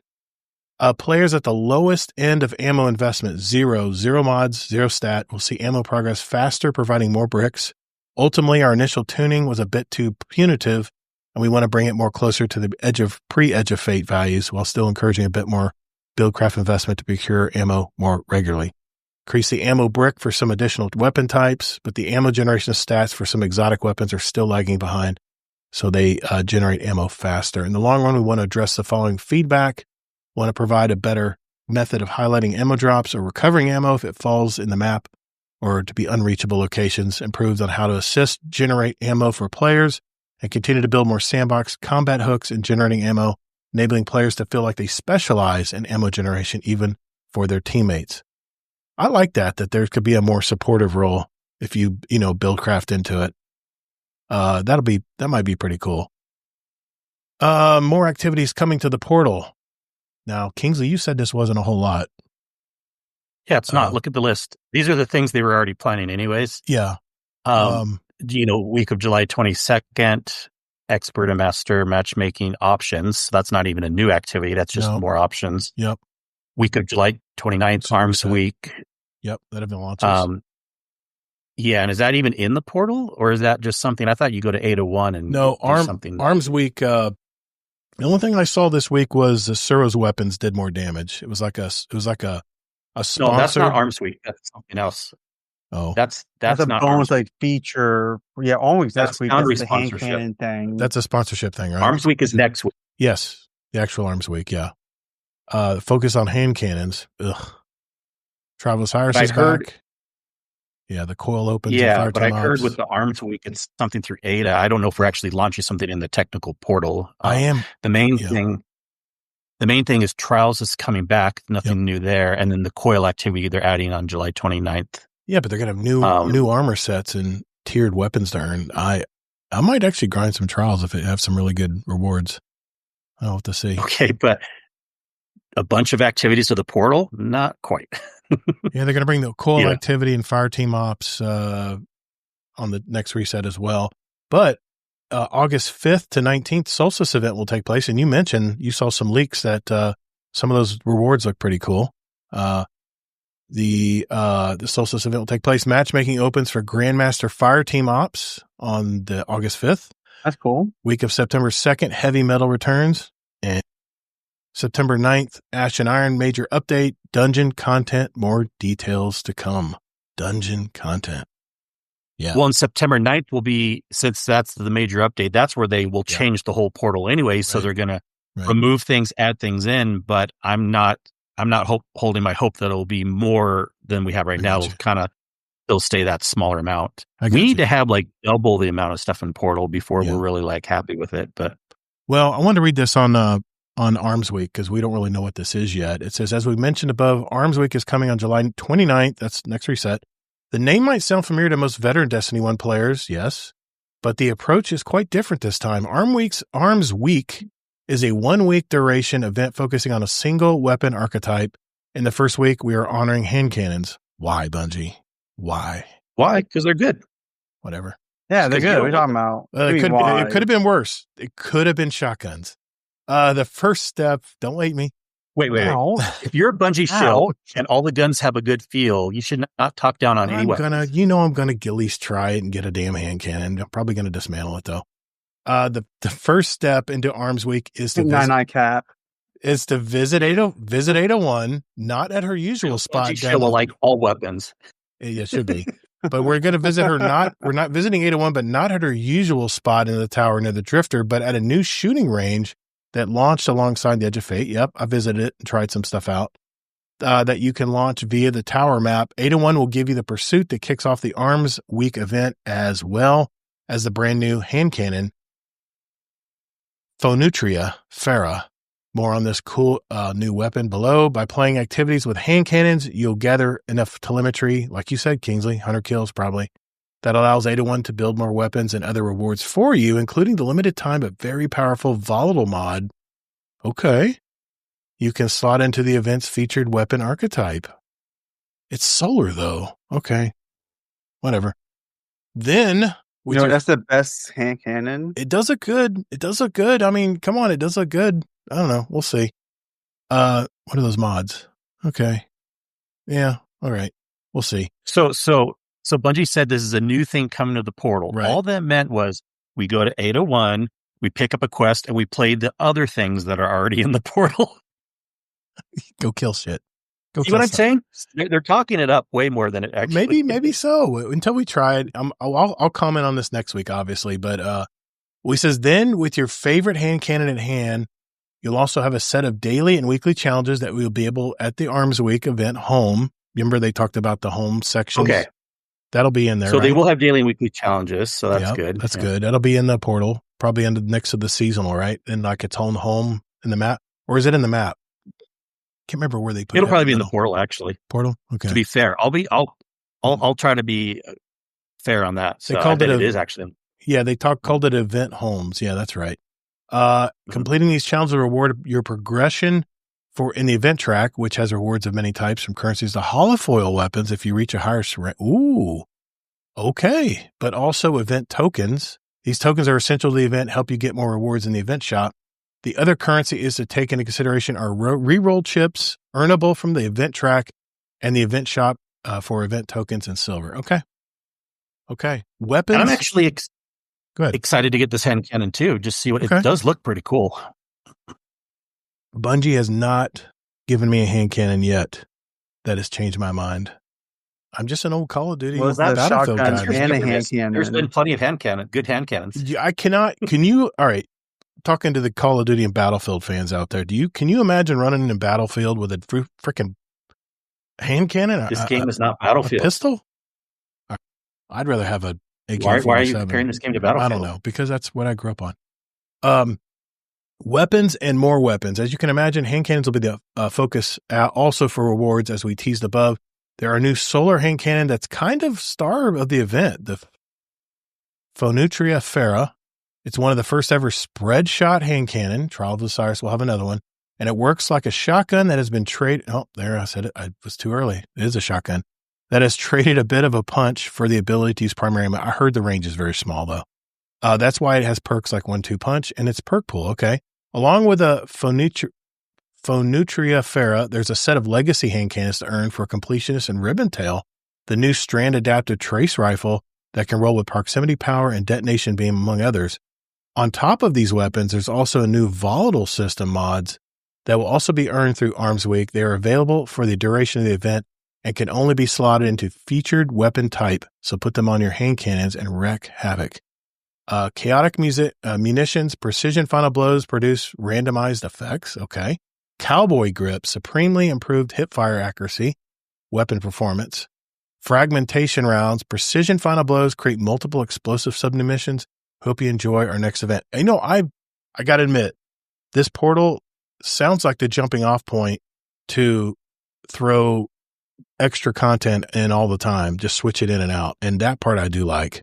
But I'm telling you, all I'm worried about right now is getting those 20 ranks in week done, because you're getting so much rewards from that. But honestly, it's so, like you said, it's so easy. It's great. Like, it's very easy. Much at all to get 20 ranks. I think I ran 10 conflicts missions in solo ops, just doing it solo on advanced, like 100 power, and then I ranked everything up to get to A level and just cranking it out, man. It's not that hard. For new players, I'm really liking this, man. No. I'm not going to read any of the lore stuff. I may do lore stuff later. Wait, a true Bungie show would read the whole twit, the lore stuff too. No, I don't want to read the lore stuff because I haven't read. I didn't read the. All right, fine. I'll read the lore stuff. Jeez. No, I don't want you to. No, it's too late. I'm going to read it now. No, I'm going to read it now. He's bluffing you. We're gonna torture Kingsley tonight. We're going to torture Kingsley tonight. All right, just me. Fine. Fine. I'll read it. Well, maybe I thought about maybe doing lore readings like after, like in the audio versions. That way people who watch the audio or listen to the audio versions will have a little extra something. Bungie Foundation campaign update. Hey, Guardians, has been incredible Bungie Day celebration so far. We've raised nearly $1 million for the Bungie Foundation's mission supporting children's health and well-being. Man, they've always been really good with that kind of stuff. We've got one last push on the deck to take our impact to the next level. Join us on the 29th, which is reset, at 10 a.m., which is reset time, on the Bungie Foundation Twitch channel for our Bungie Day finale live stream, including the conclusion of our 7th column Chaos PvP tournament. Yeah, we talked about this already. There's 4 stacked teams, and there'll be probably a tournament-based play, be playing each other. It's going to be really cool. Yeah, there's the infographic right there for people who are watching. It wouldn't be a Bungie Foundation live stream without some primo pixels. Neon Fade will be available for donation during our live stream. One of the sickest emblems, I got to admit, I'm definitely getting this one. Some of the sickest emblems around will be making its way to your inventory and driving more good around the world in the process. Plus, we'll have a Twitch drop enabled for another brand new emblem just for watching the stream. All of this plus extra shenanigans, rare items for auction, and good vibes. We're stoked. It's going to be an epic time as we close yet another campaign celebrating amazing feats for all you to accomplish in a community. Mark your calendars for July 29th, 10 a.m. Pacific. All right. So get your donations in. That's a badass emblem. It's got that raid emblem look that you like, Kingsley. It's really pretty. Really nice. Okay. Player support report. I feel like we need to at least talk about some of this. Updates for next week. 9004 releases next Tuesday. This is a short list, but the most relevant things are going to fix hit markers not functioning when damaging targets, error coding out on the Edge of Fate missions, preventing players from relaunching them. The Metaxodoxia and Wishful Ignorance exotics cannot be fully masterworked. The Heart's Purity ornament floating around the player or not animating correctly. At high health stat, HP values can become desynchronized across the network. Wow. Oh, no surprise. PS4 crashes. We're still actively investigating the prevalent PlayStation 4 console crash, and after the investigation, we've identified multiple armor pieces which can cause crashes on PlayStation 4. I'm not a hater, guys. I have 2 PlayStation 4s in my house, but I don't use them to game anymore. I use them to watch DVDs. Anyway, so no, I'm not going to buy you a PS5, Kingsley. I know you already have one. Just in case you're going to say that again. But yeah, we deploy a fix. Anyone unable to log in Destiny 2 is advised to use the Destiny 2 companion app on a mobile device to unequip these items. It's the TechSec chest piece. It doesn't matter because I don't have PS4, but Hunter, TechSec cloak, Bushido cloak. The Titan is the TechSec mark, the 2-fold crown mark, and the last discipline mark. Known issues list. I mean, pick your poison. There's a lot of them here. I love these. I love the artwork this week. It's all Lodi all the time. and just some really, really creative people here. I mean, look at that. That is beautiful. Beautiful artwork. Sorry, audio listeners. I know you can't see this right now, but really, really talented people in the Destiny universe. Let me tell you. Okay. And the twit is over. We've been watching our loved community play through the campaign, the raid, the portal, and more, and really appreciate the feedback everyone has been given about what they find confusing, what they could do better, or what they just don't enjoy. We're aware of it all. And please trust us when we say we truly value it. Keep it coming. The Edge of Fate is a start of many things, and sometimes beginnings are strange or a bit rough. Yes, they have been. The team is working, fixing what's not working, improving what needs a touch, and of course, on the content that's to come, our goal remains the same: to make the game you love to play. Now, where's our new buddy, Lodi? Got to tell him about the raid. Destiny 2 community team, thank you for communicating again with us once again this week. So that is the TWAB for the 24th. My bad. I should know what today's date is. All right, we will get to community questions when we return.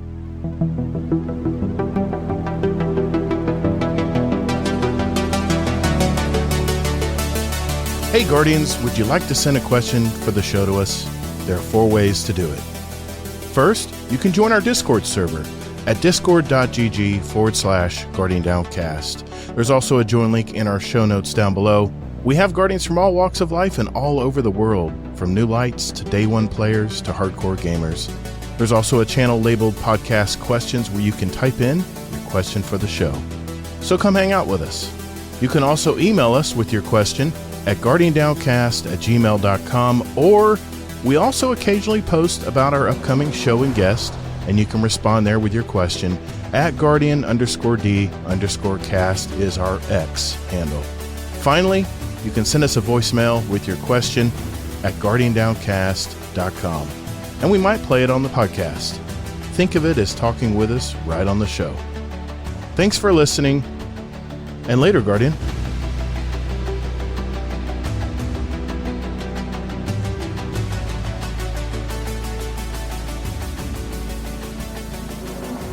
All right, boys and girls, this is the time of the show where we get our questions from you guys. We do have a few in our Discord here, and I wanted to start out with Scarlet KM for Tech. Sup, bitch. Tech will know what I mean. Can't use TTS here. What is that? What is that? Is that an inside joke? I don't get it. Is Scarlet the one that bullies you all the time on stream? I hear about that sometimes. He bullies me. So I have TTS on my stream, text to speak, whatever. And every time he cops in, he always just like him saying hi is like, sup, bitch. Every time he comes in, that's just like, say hi, like, hey, what's up, man? I mean, I'll talk to the mods. We will ban his ass if he's bugging you, man. We'll ban his ass for 30 seconds. Yeah, he's fine. No, that's just his thing he does to me. The Texas Beach is cool. All right, I got you. Cool. I love you too, Scarlet. Miss you. Zombie Pops is on fire tonight. He has a question for you, Tech. Question for HD. Why are you always trying to intentionally throw encounters? So, like I said earlier, I'm not good at this game, so I have to make my content. I mean, funny doing stupid crap online, but just throwing encounters. It's for content creation purposes. Oh, I got It's for the people. I got you. It's for the people. So you're saying I could have a better raid experience if you weren't streaming? No, I'm just kidding. I love you. Yeah, that's my excuse too. Yeah, I have to entertain everybody when I'm doing raids. When I'm streaming raids, I have to do it too. So yeah, that's why I'm not. I think you stayed the same, Todd, before streaming and after. Thanks for that. Wow. Thanks for that. I'm officially holding up my casual card because I don't put the hours in I used to into Destiny. So I think I'm officially a casual again. I hate to say it, but I used to be hardcore into Crucible, but man, I haven't been able to play Crucible much anymore. But I'm sure Jeff will have something to say about that. He has a bonus question. Why don't you ever work? Ooh, what a slack. Okay, so they're just jealous. Everyone who says this, you are just jealous. Okay, I know they are. If you can make a full salary off of less than half a year working, wouldn't y'all take it? I mean, I kind of do that. Okay, well, you're different. Okay, Kingsley, we're not discussing the abnormalities over here. Well, but your point is like valid. Like I only actively work maybe 20, 30 hours a week, if that. Yeah, that's about what I work. Yeah. 30 hours probably. Yeah, I do 36, but it's just in 3 days. But dude, so I do my 3 days, and then I'm done for 4. I'm putting a lot of those hours. Well, that's still working a lot. 36 hours. Yeah. I mean, that's not including my time in the back office, doing all the paperwork and stuff on Mondays. So, I'm sure it's probably pushing 40 hours. But anyway, Moonshine on Tap. This is Warcry had a question. He has several questions actually. Question for Tech: what is the best time you had playing Destiny?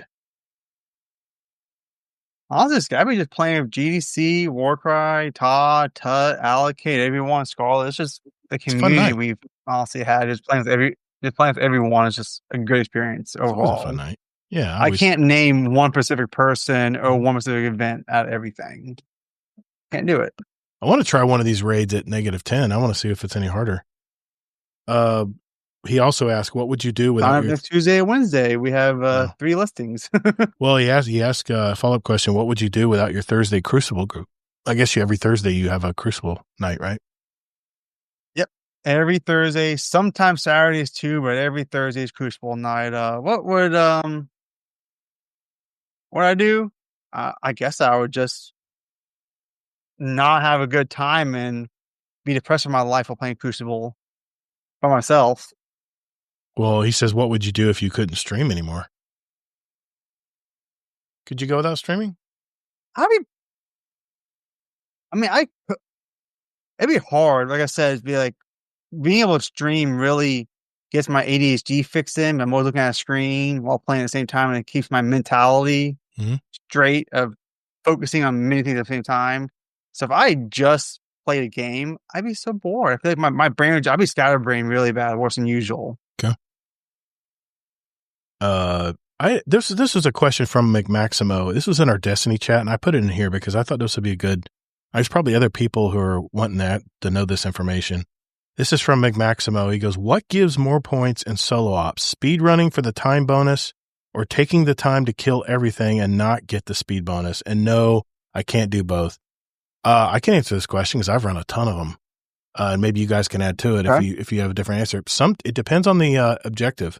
Sometimes you go into the objective and it'll say get points for what you kill. Like I ran the what's the servitor strike solo Sepix Prime Devil's Lair, yeah, Sepix Prime, and it said you got points for killing everything. So I killed everything in every room.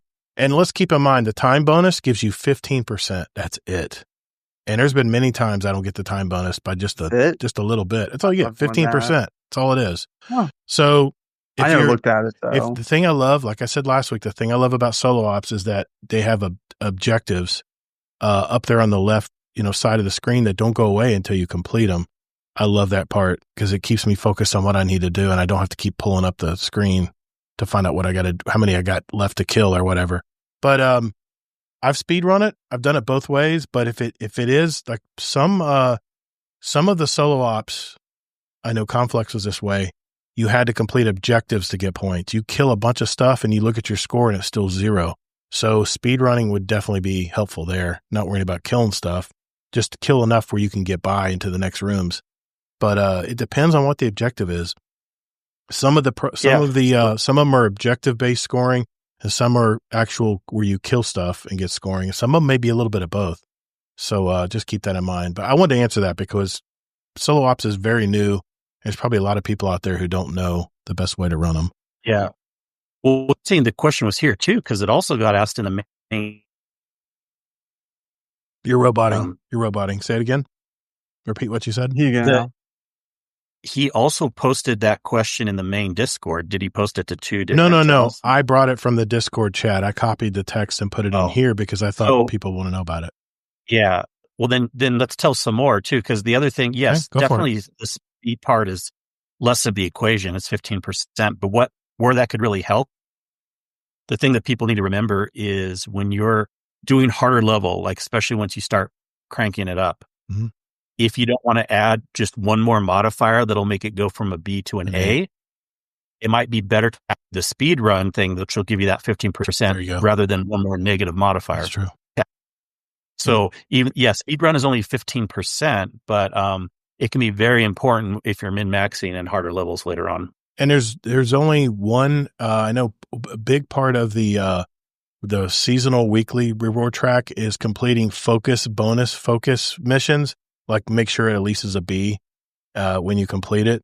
There's only one, this is one of my pet peeves, is there's only one activity, and that was a conflux this week that had that focus mission where you could get an extra amount of points for that. And it went towards your weekly total, your weekly challenge stuff. So it was a little frustrating because why do they do that? I wanted to play other stuff, but I could only play Conflux because that was the only one that offered it, and I wouldn't get credit otherwise. I found that out the hard way because I was playing a lot of extra, and it wasn't going toward my weekly challenges that I was trying to get done. So anyway, I want to make sure I ask that.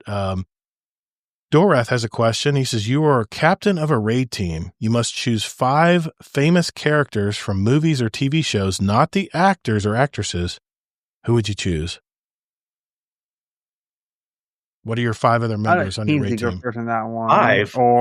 Well, you're the member. 5. You're the number 1 member, so we need 5 more members, and they have to be famous characters from movies or TV shows.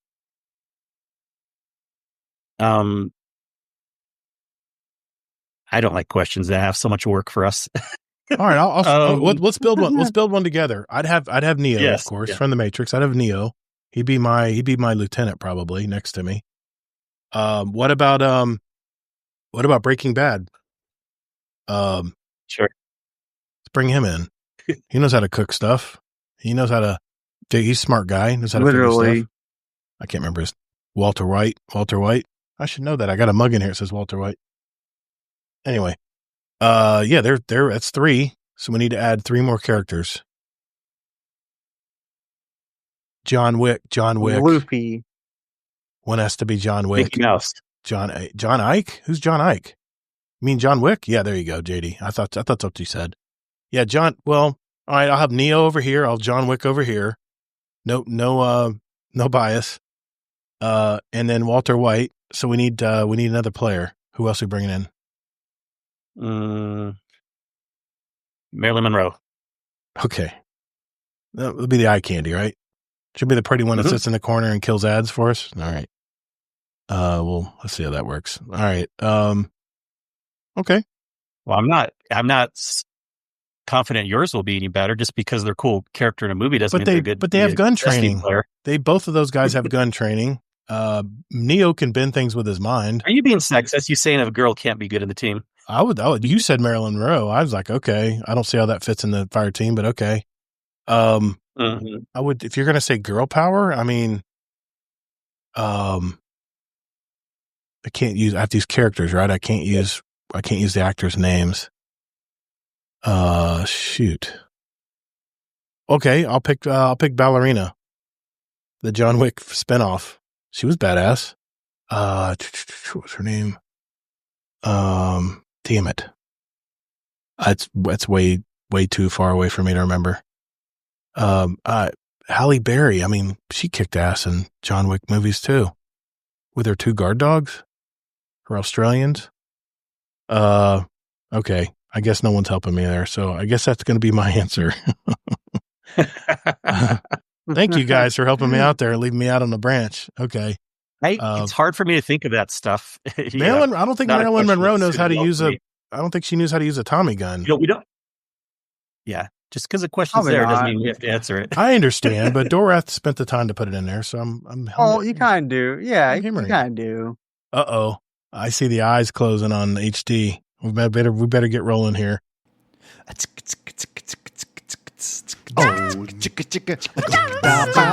to the Guardian Downcast.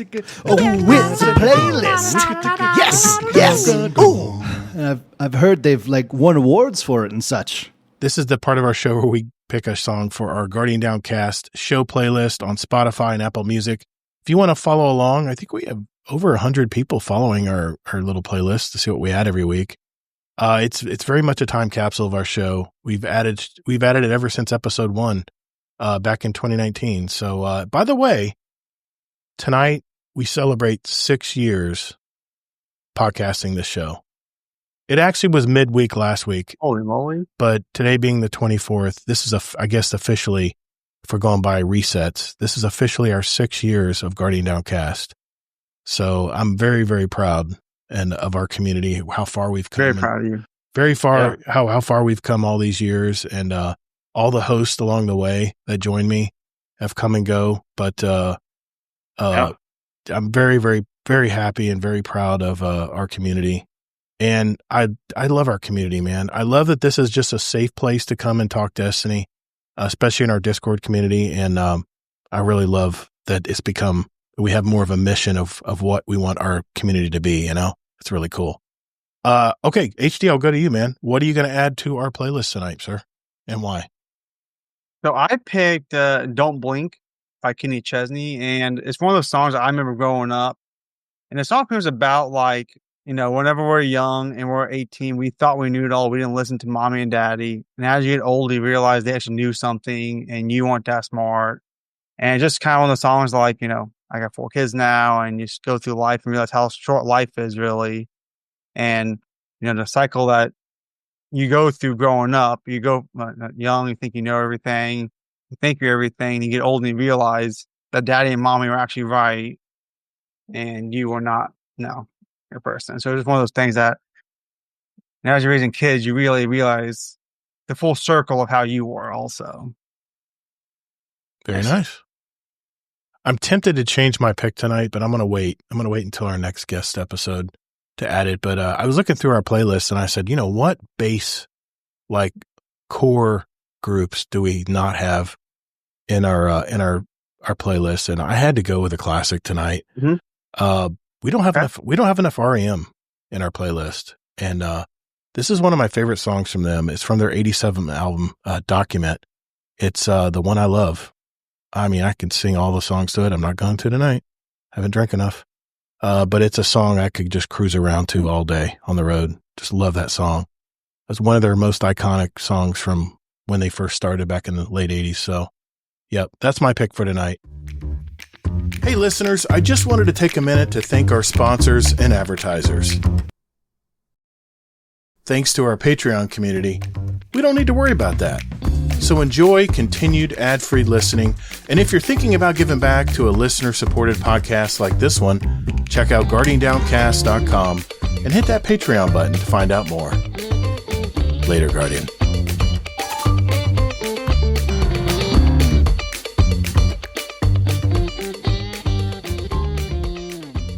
Hey, speaking of which, I just want to give a special shout out to our patrons of the show. Remember, we are a patron-supported podcast. We don't have any outside advertising or sponsorships or quick links or any of that stuff to fund our podcast. It's all from you guys. So thank you to our patrons of the show. I can't thank you enough. Month in and month out, you guys continue to support all the things that I have to pay for out of my own pocket. So the fact that you guys help alleviate some of that for me, I'm utterly thankful for it. So thank you very much. Speaking of our high-level patrons out there, I want to give a shout-out to our Dungeon Champion patron, Deadpool1 Merc. A thank you to our Raid Boss patrons. These are our highest-level patrons. That's Jealous, Frostbite, and Amazing Taco King. Every month gives back to the show, and whether you're giving us a boost in our Discord or whatnot, thank you from the bottom of my heart for giving back to our community. This celebrates 6 years of our podcast. It just snuck up on me. I forgot all about it tonight. There's been so much going on with the Destinyverse with the new Edge of Fate that I forgot all about it. But 6 years ago today, we started this podcast. And I know it was a really long show tonight, but I thank everyone who came out to the live show. And I thank all of you who are listening to me right now in your earbuds. I couldn't have done it without you guys. So thank you very much. So as we get through this long episode, we had a lot to do tonight. We wanted to talk to HDTech, which has been awesome dude in our Discord. And just now getting to hear his story, it's pretty cool. So thanks to HDTech for coming out tonight. I'll have his Twitch links in our show notes down below if you want to follow and jump into his streams. He streams like 3 or 4 times a week. So really good dude. I really like what he's doing with our community. And I'm curious what you guys think of Edge of Fate. You can go to our Discord, discord.gg/Guardian Downcast. And there's a channel called GDC Feedback Channel. And like I said, don't forget to say hi when you join us. Our community's always been very welcoming to our new members. So don't hesitate to jump in. Don't be shy. Even if you're new to Discord, it's not that difficult. Actually, in our frequently asked questions channel up at the very top, where it's kind of our orientation channel, there's actual video that will actually walk you through what Discord is all about. I really have enjoyed this platform. We use it to record our podcast every week. Really is a great thing. I'm glad we decided to use Discord for developing our community, and I'm really proud of our community. But I did have a question of the week that I asked our Discord community, and it said this: now that you've played Edge of Fate, what are your general feelings about it? Because, I mean, we've heard content creators out there, people in Reddit, people on in social media, that's very, very mixed. I'm getting a lot of different signals as far as what people think of this new content. I mean, it's definitely different. It's something Destiny has not done before. So I think it's going to be a little bit of an adjustment period for the next few weeks. But A, do you like it? B, not a fan. And C, other, where they could leave comments. 68%, a majority of our people who answered our question of the week said, yes, I like it. 9%, about 10% said no, not a fan. And another 22% left their comments, such as Ronan Red Lion. It feels almost like a new game. All the familiar core elements are still there, but they're still really delivering on the exploration and puzzles. Dorath says, at first I was a bit meh, but over the week, it's sort of grown on me more. Loving solo ops, however, disappointed with the lack of matchmaking choices in Fireteam ops and Pinnacle ops. Yeah, Kingsley's been mentioning that in the show. Pinnacle ops is just 3 people running as fast as their swords and grapple can take them. At this point in its life, we should have more matchmaking options. Dimwee says, I'm not a fan of a lot of the additions. Portal seems okay, though. I think the rotators need to be faster. Getting power is a genuine drag, and you just run the same activity over and over, but harder. I mixed on the raid and normal mode. It's fun, but I dislike the non-linear part, and that there are 4 bosses, and also that the contest was artificially harder because Bungie whiffed the power delta. Yeah, I heard a lot of things about that. The story was nice, and the final cutscene was interesting, but the gameplay was actual hell. One of our patrons, Zombie Pop, says, I'm enjoying it. I feel like it's more of a game to log on and do some quick daily things, unlike before where you wouldn't really have anything to do until reset or didn't really have the reason to log in daily. Amen, brother. I hear you. Deadpool1 Merc, our Dungeon Champion patron, said, good evening. Where do I start? Overall, I think the story was very good. I really enjoyed it. However, I wasn't a fan of the Matter Spark and some of the other tools used throughout the missions. They felt unnecessary and honestly made me not want to replay the missions. That said, I'm going to run them again, just to unlock the higher tier weapons and try them out.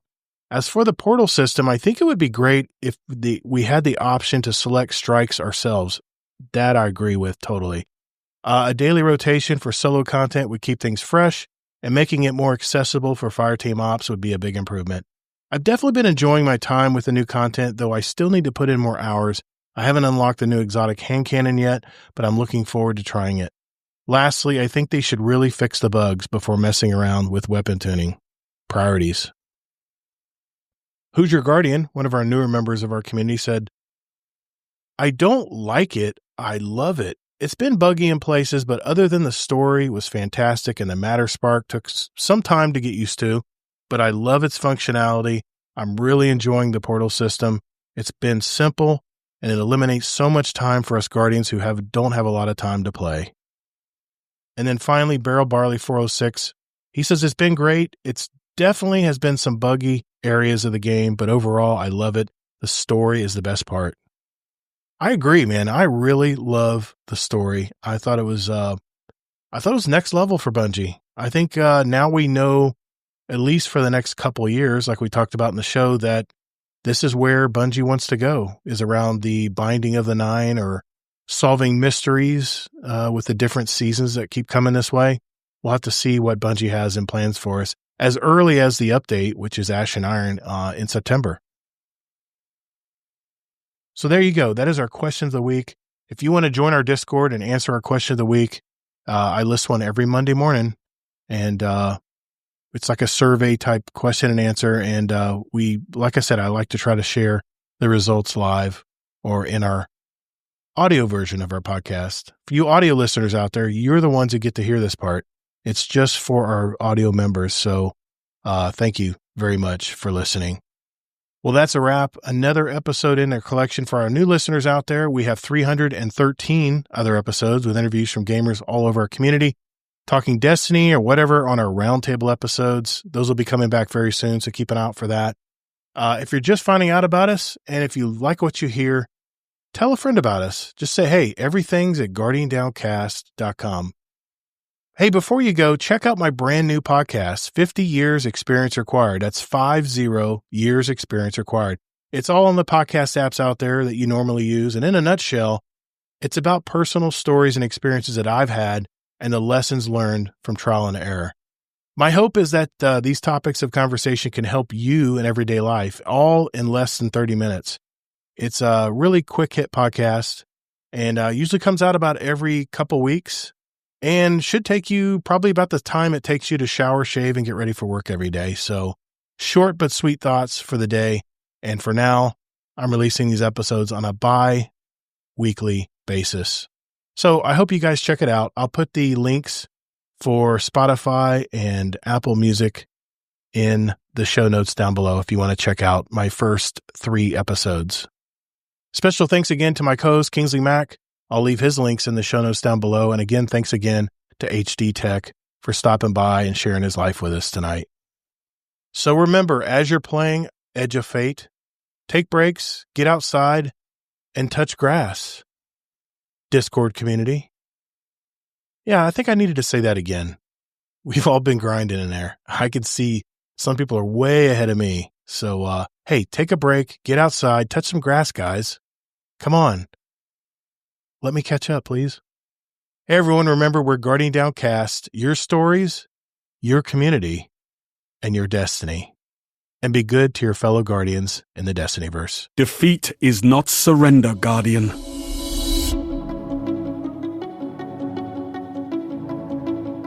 Thank you all so very much for listening. And later, Guardian.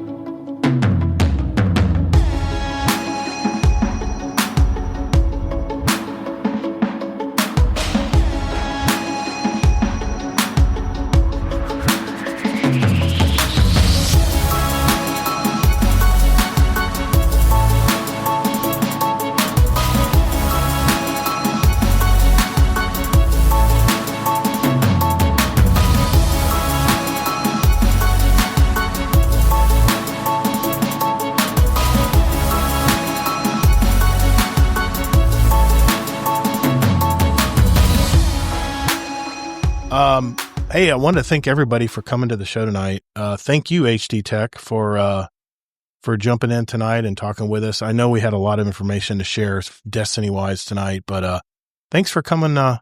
Thanks for coming on the show tonight, bud. Oh, thanks. I think his wife walked in. And he had to turn away right then. I think his wife walked in right when he asked. Said, yeah, I'm almost done. Thanks for coming on the show tonight, man. To me. No. Thanks for coming on the show tonight, man. I appreciate you coming on the show. I want to make sure we had you on tonight, even though we have a lot, had a lot to talk about with Destiny 2, Edge of Fate. But tell all the great folks out there that are either listening or watching tonight where they can find you, where they can find your awesome streaming, man. Well, I'm part of the GC Discord. I'm part of all the outside of Destiny 2 Discords out there. When I do stream, it is on Twitch at HDTechnical. And if you want to actually do streaming also and some short form content on TikTok, it is hd.technical. So it's really Discord here, TikTok, or Twitch at HDTechnical Twitch, hd.technical for TikTok if you want to follow me there. Very nice, man. Mr. Kingsley Mac. Find me as Kingsley Mac in the Discord and Discords. Yep. And it's also my gamer tag. So excellent. Well, if y'all could do me a favor, if you haven't already, hit the like button. If you enjoyed the show tonight, subscribe to my channel if you're on YouTube. Give me a follow if you're in the Twitch channel out there. It'll give you some notifications whenever we go live. And also join our Discord community. We got a lot of great people in there, man. It's discord.gg/Guardian Downcast. It's right there on our screen in the lower left-hand corner. That's our universal invite to our Discord community. And like I said, we've had this Discord community for 6 years now, man. It's amazing. So, yeah, do that if you would, please. If you haven't already, thank you. If you have already, thank you to everyone who's been, gifting subs, JD Kent, for, I think Coach Weed actually subbed with Prime on our Twitch channel as well. Thank you, sir. I'm just trying to make sure I give everyone credit here that has given to the show. Yeah, appreciate everybody who's come out tonight. And I know this is a long show tonight. But I really appreciate you guys showing up. Even Discord is loaded, man. We got a ton of people in the Discord tonight too. That's really good to see.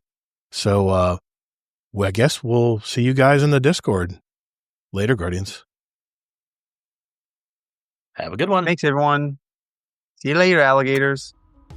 Take care, guys. After a while, crocodile. Later, everybody.